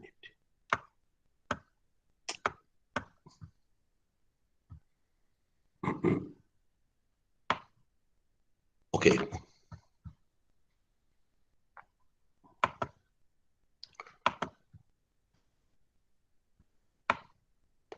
Okay. So this is the script plot. Script plot is nothing but already I told you, graphical presentation of factor analysis. And from this script plot, we can check the 2 eigenvalues are more than 1 and other eigenvalues are more or less parallel to x-axis. If it is totally parallel to x-axis, there is all are in the same line and less than 1, that means this factor analysis is highly relevant. But in this case, the other eigenvalues are not, the line joining the other eigenvalues not parallel to the x-axis. Okay. That is very interesting validation of factor analysis. Next part is component matrix that can be solved by the PCA technique. But for our extraction method, there is a rotation method. That part today I'll discuss. What is the method? this is these members in the first group, these members in the second group, because high associated with the group 2. Okay, these are high associated with the group 1. But dollar is affecting both the group 1 and group 2. But when you solve in the orthogonal rotation, so then you have to discard this dollar, because dollar affecting both factor 1 and factor 2. So that is the case of oblique rotation. So when this will come, what you will do that? You go for analyze, go for analyze dimension reduction factor. You discard dollar. Why discard dollar? Because dollar affecting both factor 1 and factor 2. Okay. So then we run, okay. Then this part will come. Rotation matrix. Now you understand orthogonal matrix. This is the within group correlation. This is the within group correlation. And there are some between group correlation, but is less than 0.5. Okay. No high correlation. So then we can see, tell that these 4 members or 4 elements or 4 economic parameters form a group 1 and 2 and form a group 2. Okay. And naturally, ultimately, what is our objective? So the regression model. So last part I will show you that go for regression, linear. Now reset it. What is the dependent? Sense X is the dependent. Factor 1 score is the independent. Factor score 2 is the independent. And all other variables like CMR, CRR and dollar. CMR is rejected initially. FDI is rejected initially, discarded, and dollar rejected. So these are the other variables. So just to think, here factor 1 containing 4, factor 2 containing 2, and other ultimately 9 variables. So initially I have taken 9 variables. So now we go for okay, click OK. So we get the regression, you know the regression, so no need to discuss in detail. Just to check that. Regression factor score, your p-value is satisfied. That is a important for sense X. But if factor score 1, this is factor score 1, but factor score 2 is not relevant. CMR is not relevant. FDI is, but dollar is relevant. So one thing I can do from the domain knowledge, we can discard, CMR and FDI. There is no high association with the dependent variable. So from the domain knowledge, we can do that. We take factor 1 score, factor 1, factor 2, as well as the dollar for getting the regression model. So in the next step, what we'll do, go to regression, linear. We deselect CMR and FDI and then run again. And just to check here, 76.4% sense X can be explained and your ANOVA is satisfied and all p-values are satisfied. All p-values are satisfied. That is sense X depending on factor score 1, factor score 2 as well as dollars. But question is, why in multivariate analysis there is one objective, that is the prediction. What is the meaning of prediction? Some multicollinearity may occur. In this case, dollar affecting both factor 1 and factor 2, obviously there is a high multicollinearity occur. So how we check it? You go for, VI. Go to analyze, go to regression, linear, and checking of VI part, continue, and click OK. Just to check, these all VIF are greater than 2. All VIF are greater than 2. That means high multicollinearity occurs but it considered as a prediction model because all p-values are satisfied. So this is all about your factor analysis in a very briefly in SPSS. Now I will solve using RStudio. So up to this, any question you can tell me, then I'll go to the RStudio. It takes time. So now the 30 minutes left. So Professor Doyle, Yes, sir. can I take more than maybe within 30 minutes? It may not complete. So maybe can I No take problem. 5 Take or your 10 time, sir. minutes? Huh? Take your time, sir. No problem. Okay. So up to this, any question you can ask me.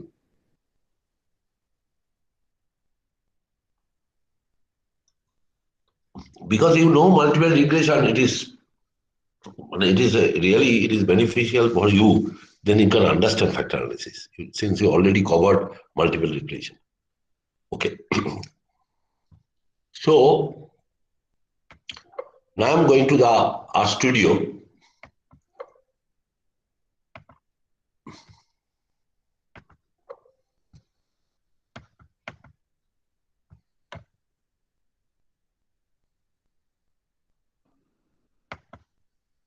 Okay. This is everything you know about RStudio. I'm not going.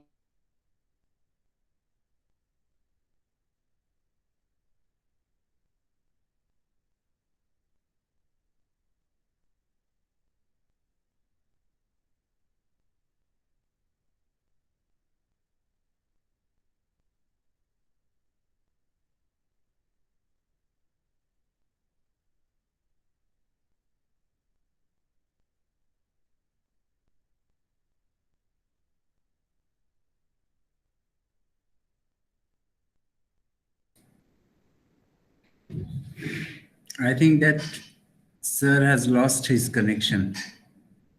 Are you there, sir? No.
So due to my network issue, I'm disconnected.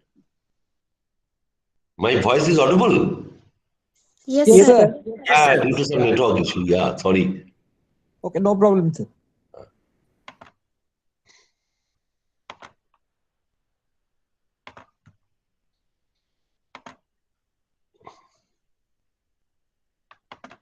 So now it is visible. R.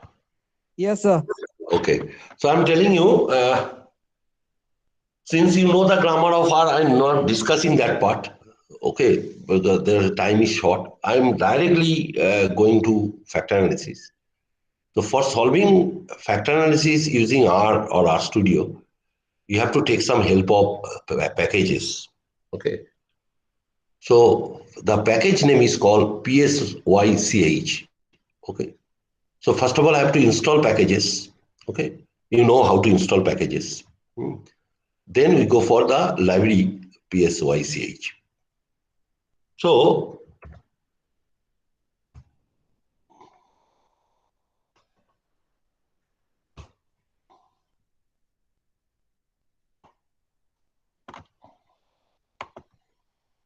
okay.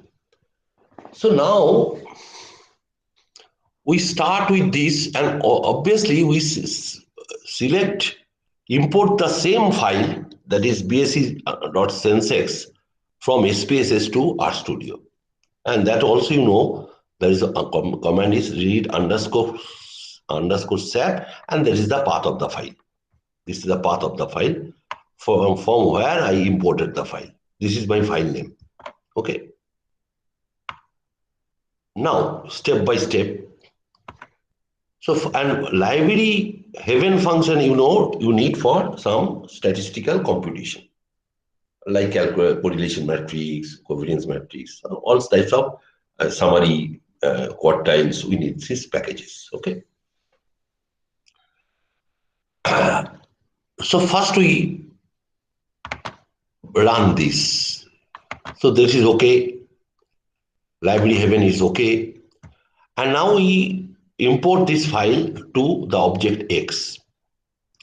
Import the file, the name is X. So definitely if we run X, and if it is okay, so definitely this is okay. And if it is wrong, some red color will be coming. Okay. And naturally, what is the error part that will be given in RStudio. And when you select view X, automatically this part will come. So this is sensex is one variable, gold is this, API is this, CMR, these are the variable. Okay. So question is, when you start your any domain using RStudio, so there are different variable names. And problem is that you have to handle maybe some variable names will be 8 characters. Some variable name is 10 characters. It really is not possible to handle this. So you have to convert into some x1, x2, x3. Then it is easy to handle. This is the number one. Number two is that in case of your data analysis, when you go for factor analysis, the one condition is that you have to convert all the variables as the numeric, that is the scale variable. So for the generalization process, I have converted all variables as a numeric. Maybe it's given as numeric, but no need to consider. You convert it as a general code you have written or converted as a numeric. Then easily you can run, multiple regression, factor analysis. Because in case of multiple regression or factor analysis, there is the condition is that the variables must be the scale. Okay. So that's why view. Then we need some summary of X. Summary of X means it gives some descriptive measures. So if we run this, so what do we get? So this is the summary. So what is the meaning of summary? I'm telling you. Summary means there are total 9 variables. Okay. First of all, sensex. So that is, we know in statistics there is called the 5 number summary. And 5 number summary means what is the minimum value, what is the first quartile, what is the median, what is the third quartile maximum. This is called the 5-point summary. And in case of RStudio, it gives a 6-point. There is a mean also calculated. So 5-point means minimum, first quartile, second quartile, third quartile, and maximum. Another thing is added, that is the mean. Because from this data set, we get some idea what is the minimum and maximum. That means easily you can calculate the range. Easy, anything you can do that. Okay. Similarly, for gold API, we get this idea. Okay. Now CMR, CRR, oil, dollar, and FDI and foreign. But and naturally, from summary, we are getting that all are in the numeric. Still, we convert for your understanding to every value as a numeric value. So what I have done, this file is saved under object X. That means here under X, sensex is one variable. Under X, gold is one variable. So what we have done, X object dollar sensex, that means X is the object dollar sensex. That is a sensex will be coming as dot numeric, and it is written as coded as Y. That means sensex replaced by Y. And this sensex is coming from this object. That's why this is the notation. Very, very important in R. X dollar sensex. Sensex is a variable name. What is X? X is a saved object. Okay. And from this saved object, sensex is a variable, gold is the variable. So all convert into the simple variable name Y, X1, and so on. Why? Because Sensex is treated as the dependent variable. Already I told you, before factor analysis, you have to run the regression if there is some dependent variable concept. But if there are no dependent variable, no need to run regression. Just start from factor analysis directly. Okay. So for the generalization purpose, I have solved it. Similarly, then part is, okay, that is right, x1, x2, x3, x4, x5. So try to remember here x2, FPI is x2, and CMR is x3, and dollar is x6. Question is why? Because in case of SPSS, initially we discarded FPI and CMR. Try to remember. And X6 affecting both the factors. Okay, that's why initially we discard X6. And when you go for building the regression model, we have taken CMR, FDI, as well as dollar and the factor score 1 and factor score 2.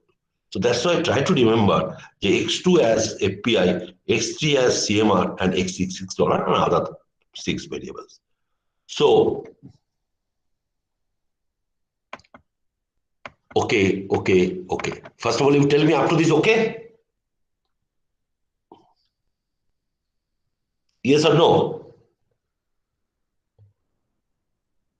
Hello? Yes, sir. Yeah. Yes, sir. Okay.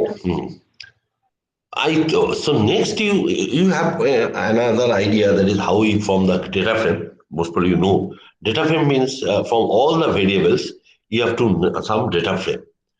Question is why data frame is important. Try to understand. Say your one file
Hello? Yes, sir. Actually, every time is going, current is coming, current is going. And No problem. sorry. Electricity is doing its work. We are doing our work. So please continue, sir. Okay, sorry. Oh, sorry. So now, coming. So now it is okay. Huh? So first of all, you tell me up to this okay or not? Hello? Yes, sir. Yeah, thank you. So now we go for the data frame. Question is why we need the data frame. Suppose there are, instead of 9 variables, say 50 variables. But out of 50 variables, we need our analysis only with these 9 variables. So definitely we have to sum another data frame, because this is our transaction variables. So that's why data frame is very important in RStudio. We extract some data. So here we need the 10 variables, and that's why you need a data frame, and it is stored in the under the object W. Okay. So we run this, and then we go for view W. So this is now W. Same. So Y is the sense X, X1 is the goal, and so on and so on. Same variable. So now, this is very interesting part, head command in RStudio. I hope you know that means it gives the first 6 records. And from that we can easily understand my data set is okay or not. And tail means the last 6 records. Obviously, and this is the environment, already you know, in the environment side it is coming the data set containing 39 observations of the 10 variables. Okay, this is very, very important part. Now, if we insert head W, so this is the first 6.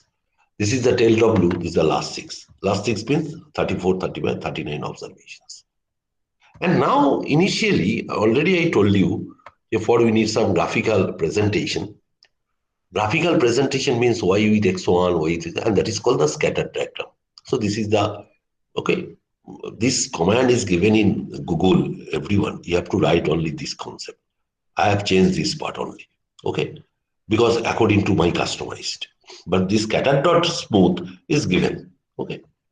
If you want to draw the scatter diagram, just you type, I need to know scatter diagram, this part will come, and these are the argument part will come. So many argument part will come. So obviously you have to change the argument with your custom thing. So this is my requirement is x1, y, kind of main, for the graphical part we have to draw the main. Y, this is the ampersand sign with x1, and that is y dependent, x1 is the independent. This is my requirement. So when you select this, we get the scatter diagram. We scatter diagram, okay, y with x1. We select it, scatter diagram. Next, select x3, select, so we can get the scatter diagram. So after getting the scatter diagram, we get some idea about with which variable the relationship of with the y with x1, x2, x3 up to xn. So after step 1, what is the step 1? We need the correlation matrix. Already I told you. For the correlation matrix, which is very important, why we need correlation matrix? Now from correlation matrix, we get the idea of correlations, pair-wise correlation. And since it's the pair-wise correlation, and naturally in some data set, there are some missing data that we don't know. So that's why we have written this command argument. W, why W? Because correlation we find from the W. W is your data frame, where every variable is saved in the W. We use NA. NA means not applicable. There is a missing or complete. I don't know. And we have to compute there are 2 decimal places correlation. Because if we don't give these digits equal to 2, there are so many decimals will come. So that's why you have to restrict. Okay. So, and why it is round, why you have given round? Because up to digits 2. So when you give this command and run it, so this will come. Just to check. This will check. This is the correlation. Y, this is the first line. Y, x1. X1 with other correlation. That you know what is the correlation matrix. This is the correlation. And naturally it gives the 2 decimal places. Okay. So 2 decimal places. So that gives the correlation matrix. But the question is, from our objective is to reduce variable dimension reduction. How we reduce this? I'm telling one thing. So we need to know the p-value concept, because if we have the idea of p-value and some from p-value concept, easily we can discard some variable. Question is how? Here, y is the dependent variable, and y has a correlation with x1, 0.21. Y has a x2 is a very, very low correlation. X3, X4, this is also low. X5, more than 0.5, high correlation. X7 also low. Okay. So then, from the value, no need to discard. Otherwise, you will be in problem. So for this reason, we have to check the p-value concept. Because there is a very interesting concept of p-value. Because if the p-value is greater than 0.05, you can repeat, if the p-value is greater than 0.05, so that variable will be discarded. Because if the p-value is greater than 0.05, that means there is no high correlation. Okay. And if the p-value is less than 0.05, that you know in case of regression class. Okay. So that is very important part. So, and for getting this, p-value, so we need the package, or HMISC, one package, and another package is test code. But in my RStudio version, HMISC is not working. Okay, so that's why I have to install then another package that is called test code. Test code. Okay, so one thing, what will do that? So if we run this,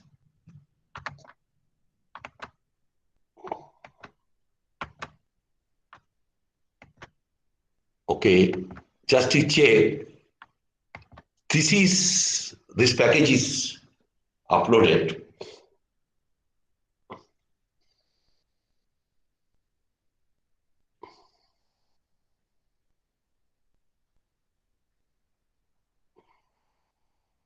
HMS is not working. Yeah. This is your test code is working in my RStudio version. Test code. Okay. So now you can ask me the question, sir, how we get the name of this package? Then you can tell me in the Google what I have done. In the Google, I have written, I want to get how we get the p-value. So then Google has given this rcode function. This is called function. Then I have written for rcode function what package we need. Then Google has written this package. No need to change. It is very simple. Very simple. Okay. Okay. So after getting this, we get this concept of p-value. I am showing this is very, very interesting part. Just to check, this is your all correlation matrix, and this is the p-value concept. And there are different types of symbols are given. All diagonals are one correlation matrix. There are some symbols dark red, some slight dark, the less, no darkness.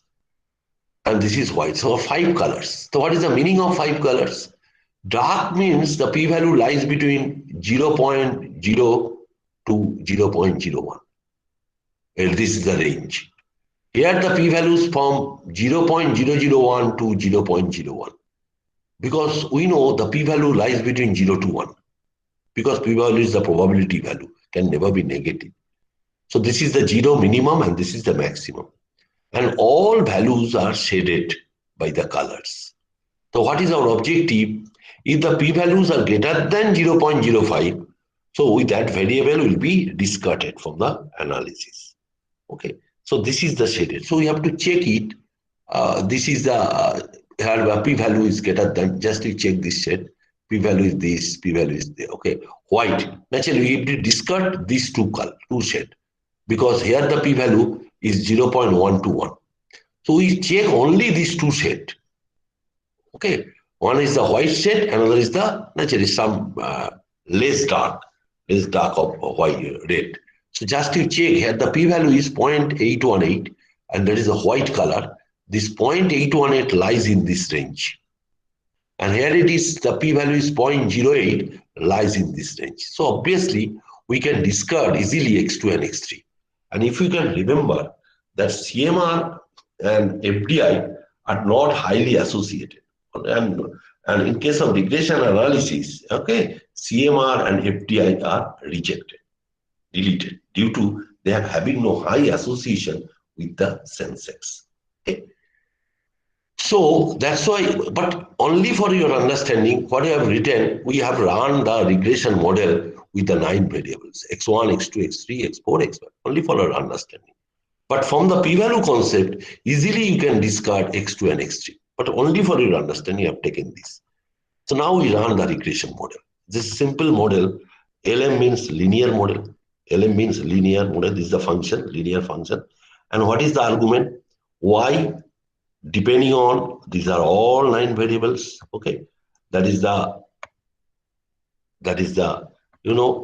not available, exclude W. That means if there is any missing value, we can exclude it. This is a very interesting command in R. So a regression model, we can run this. So if we run this regression model, what do we get? What do we get? Regression model. We run regression model. That means regression model, your command is okay. Okay. Command is now we need to know the summary of this regression model. So what is the summary we get? So we get the summary. This is the summary of the regression model. So what is the summary of the regression model? This is the summary. Summary means this is the formula of regression, and this is the residual part. Okay. And this is the all coefficients. Already I told you all coefficients. That is x1, x2, x3. These are the coefficients. And like SPSS, this is the t value and p value. P value and t value. And already I shown in the SPSS, all p values excepting x6 are not satisfied. That means all parameters having no high association with the sense x. Already I have shown in SPSS. Okay. And from ANOVA table, we can run ANOVA table. So ANOVA has come. What is the meaning? If you check the regression, there is the ANOVA table. ANOVA table means the sum of square, there is a mean sum of square, F value and probability. Okay. And this is called ANOVA table. And naturally from ANOVA table also, all variables are not satisfied. That means we can say the regression is not valid for this, this analysis. So we have to welcome the factor analysis. Then what we'll do that, we have to compute the VIF. That's a multicollinearity for occur. So already we discard how many variables we discard the x3 and x1, x2, x4, x5, x3 discarded and also x7 discarded. That we get from the regression model. Okay, we discarded x1. So we make one data frame. Again, I'm telling you, we have to discard which two variables. Try to remember, that is the FDI and CMR. Same two variables we have discarded. That is x3 and x7. What is x3? Just you go to the before. What is x3?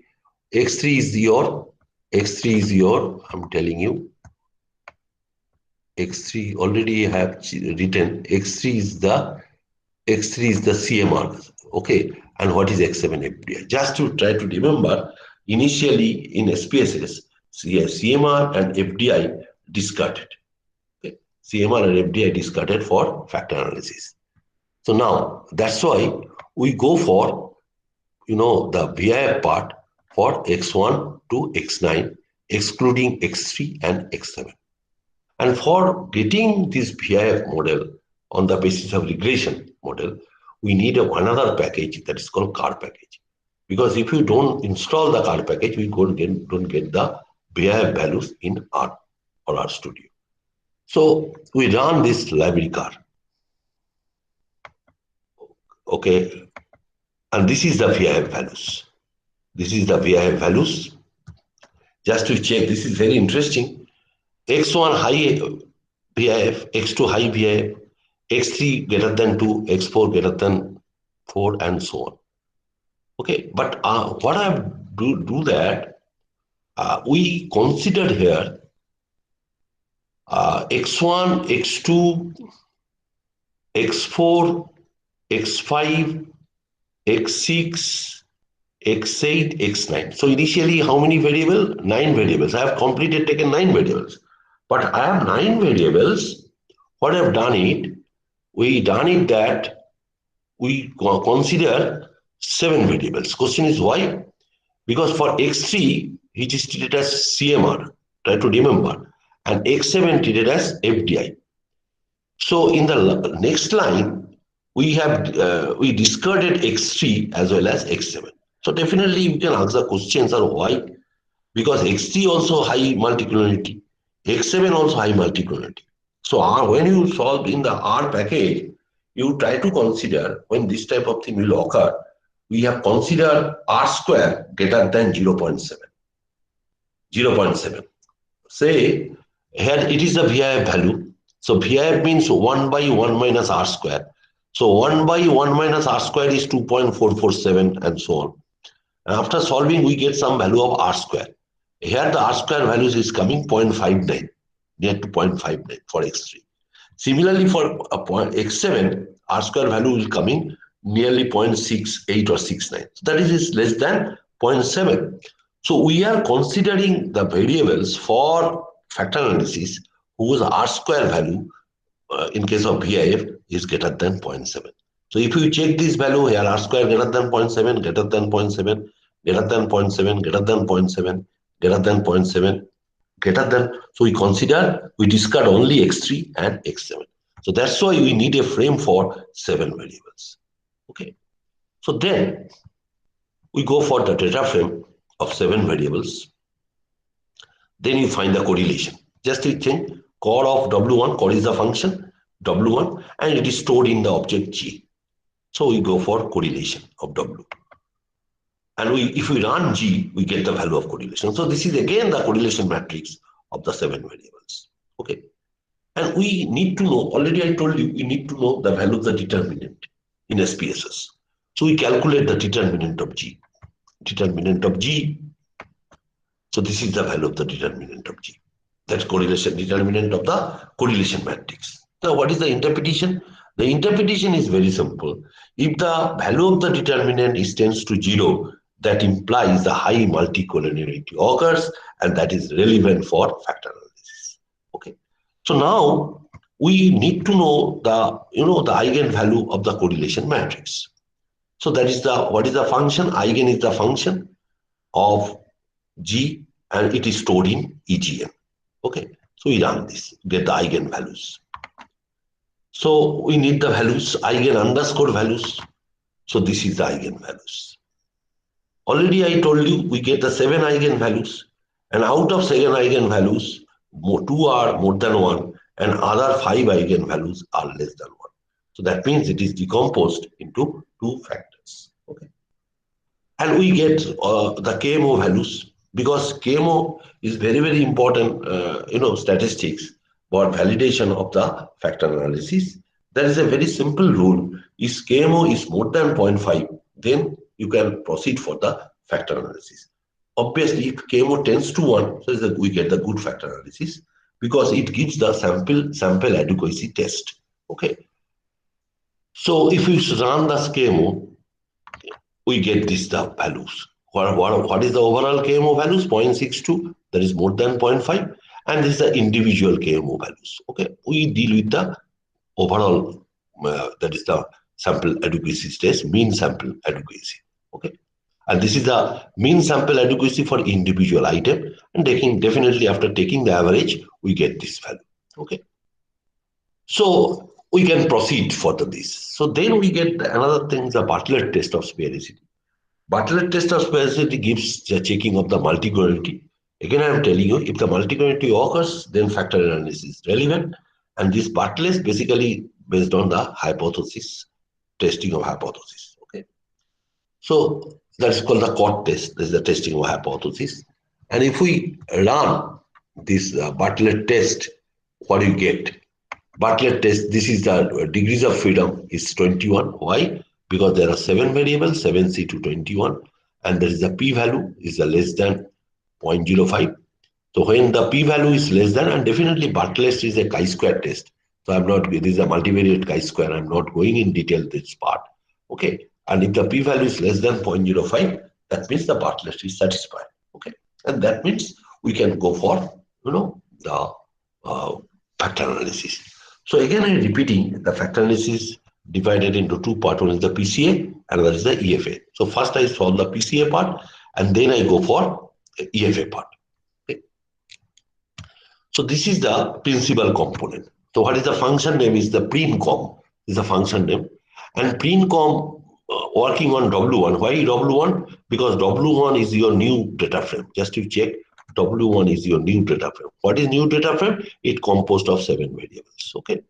So we perform the PrimCom on W1 and score equal to true, because we need some score and correlation on the, because PrimCom applicable on the correlation matrix. That's why core equal to true. Okay, and that is stored in PCO2. PCO2 is some object name. You can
হ্যাঁ শোনা যাচ্ছে কথা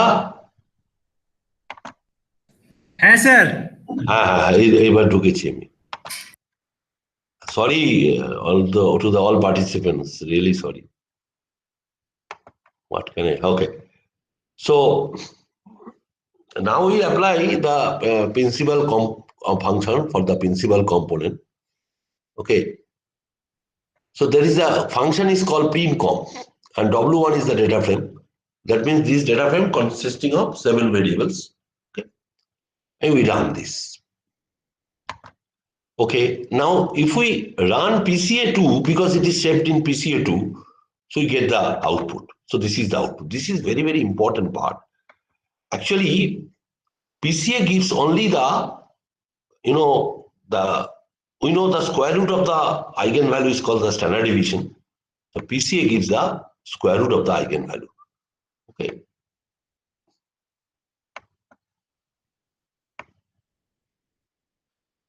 Okay. This is called, there are 7 components. 1.97 is the square root of the first eigenvalue. 1.33 square root of the second eigenvalue. And just to check, all standard deviations are greater than 1. Question definitely, because variance is greater than 1 means standard deviation also greater than 1. Okay. So, and all other is a less than 1. And naturally, this is the 7 variables and 39 observations. Now we need the summary of PCA2. Summary of PCA2. This is a summary of PCA2. Summary of PCA2 very, very interesting. This is the first standard deviation value. And with the standard deviation, how much we can explain? 55%. Cumulative percentage is 55%. With the second standard deviation, how much we can explain? 25%. Already I told you that is 7 divided by that, that total eigenvalue divided by 7. Okay. And that explain. Next part, that so, and this is the proportion of cumulative proportion is this 81%. So with the help of 2 factors, we can explain 81%. And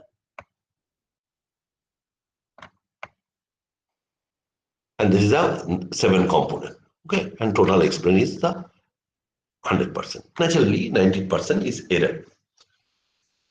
So now this is the case of up to this, there is the PCA. Up to 54 lines. Okay.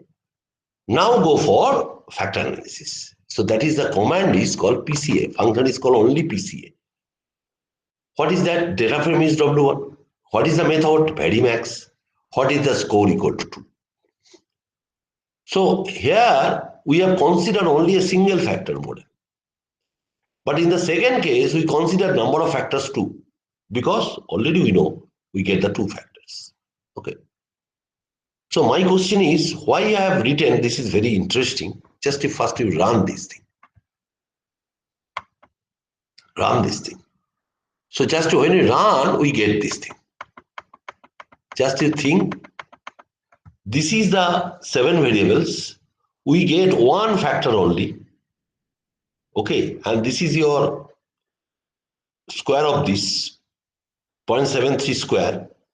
That is the explained part, 54% explained. And naturally, this is 46% unexplained. So this mean of time complexity, I'll explain in later part. This is a very, very important, and this part is coming only in RStudio, not in SPSS. Okay, there is a com part, that is the mean of time complexity, this is called. So this is the one factor model, but we know from our domain knowledge, we need the two factor model. So we get the two factor model, n factors 2 method Varimax score T. Two factor model. That part is very interesting. Just to check, in two factor model, there is a two factor, factor 1 and factor 2. These are the loading, and that is 0.91 square plus 0.11 square. That is the explained part. So 83% explained. That means x1 can be explained by the two factors, 83%.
Hello, my voice is audible.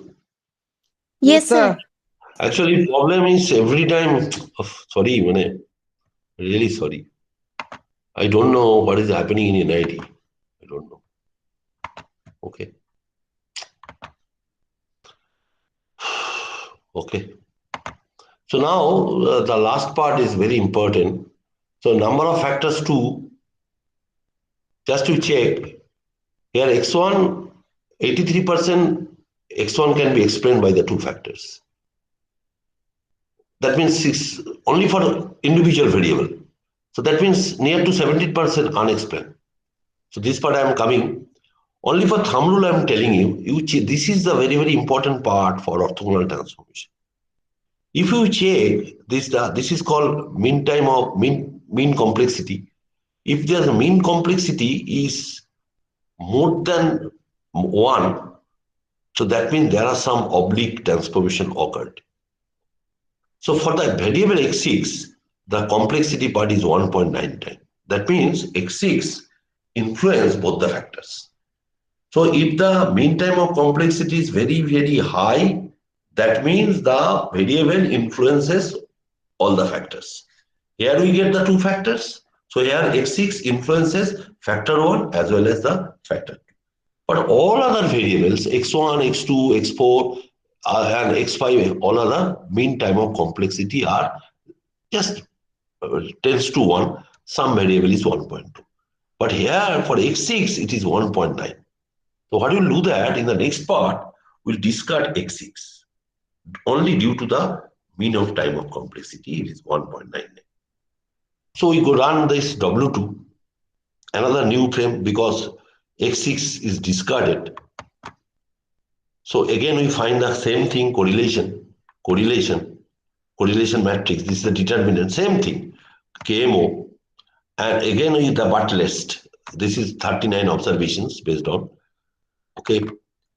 And again, we apply the, eigenvalue principal component. Same thing, PCA, summary of PCA. This is a summary of PCA, okay. Again, now loading of PCA3. Loading of PCA3 means there are 6 factors. How much we can explain. This part is not needed actually. Then we go for, PCA W2. No need to write this method because on the single factor, you directly go to RM part. RM part with the 2 factors method. The 2 factors method, RM. And that is, try to understand. This is very interesting. So this is called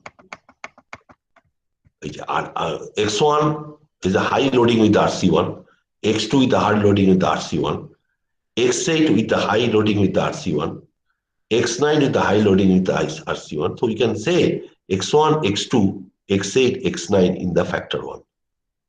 And similarly, X4 with the high loading in RC2, X5 in the high loading in the RC2.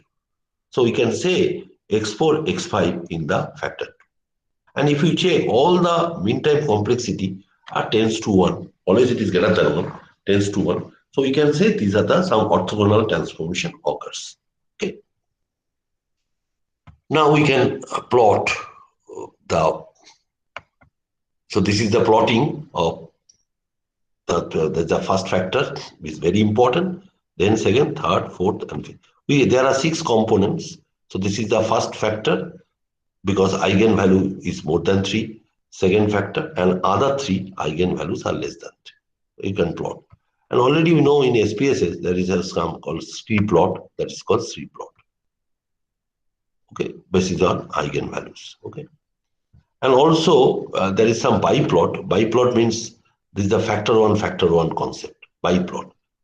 Factor 1. That means we can say this in factor 1 which variables and in factor 2 which variables. The which variables in factor 1 are close to the x-axis. And which variables are in factor 2, they are close to the y-axis. So this is called the biplot concept. Okay.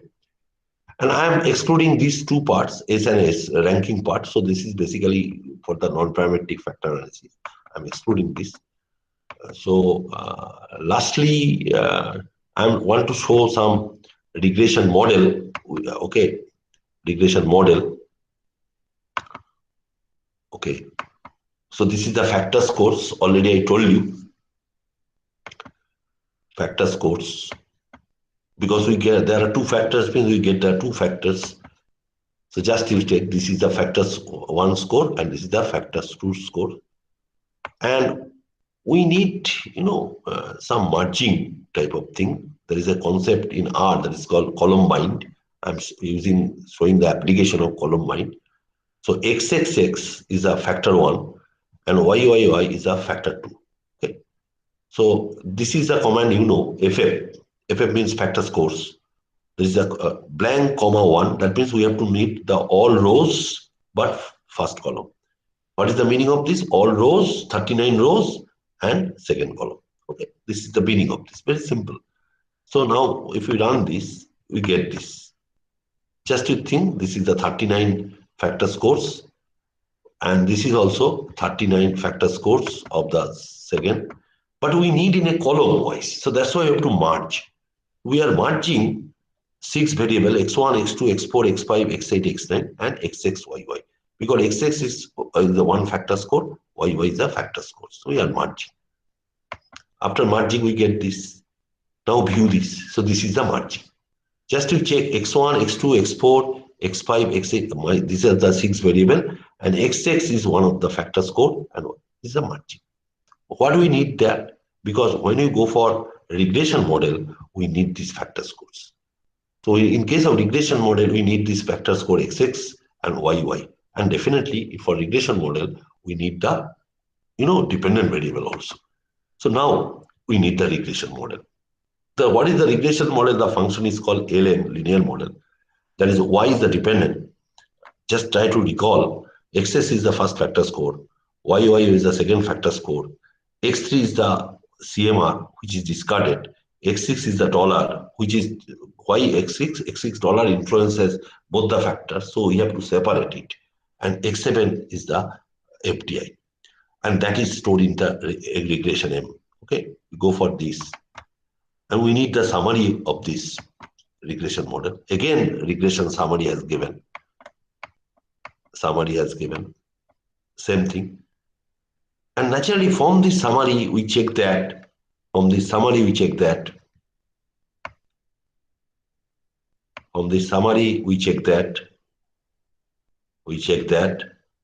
That for YY, try to understand YY, p-value is not satisfied. Same in SPSS. X3 p-value is not satisfied. X3 is satisfied, but X7 is not satisfied. So what we do that? We have to discard initially X3 and X7. So we again run the regression model with XX, YY, and X6. We run this regression model. And again, we summary of this regression model. Again, we summary of the regression model, just to check all the p-values are satisfied, like in SPSS. Now we go for multi-collinearity prediction model. We have regression, all values are greater than 2. That I also shown in the SPSS. Okay, so up to this, because the last part, no need for this analysis, that is the Darwin-Watson test. That is very much required for your cross-sectional regression and time series regression. Okay, so today since we are discussing factor analysis, no need to show the last part. So any question you can ask me. Sir, it is easier in SPSS. So SPSS is not in easy. SPSS is a package. It's a menu driven. Okay. So definitely if you solve any kind of thing in SPSS, it is very simple. But problem is SPSS is not a free software. But R is a free software. So open source software. So now you can solve this in the Jamovi. But in case of Jamovi, the problem is RStudio output is very stronger than SPSS also. Because already I told you, tell me. Okay, sir. Not only that, I told you this mean time of complexity will not come in SPSS. So that you have to find from your domain knowledge. But using simply the value of mean complexity, easily you can find which variable will be discarded from the orthogonal transformation. So that is clear in RStudio. And definitely it's to some complicated rather than SPSS. SPSS is a very user-friendly package. Very, very user-friendly package. But I'm telling you again, if you practice, if you understand factor analysis concept, then if you solve using SPSS, then you go to RStudio, then you easily understand RStudio. This is my perception I'm sharing.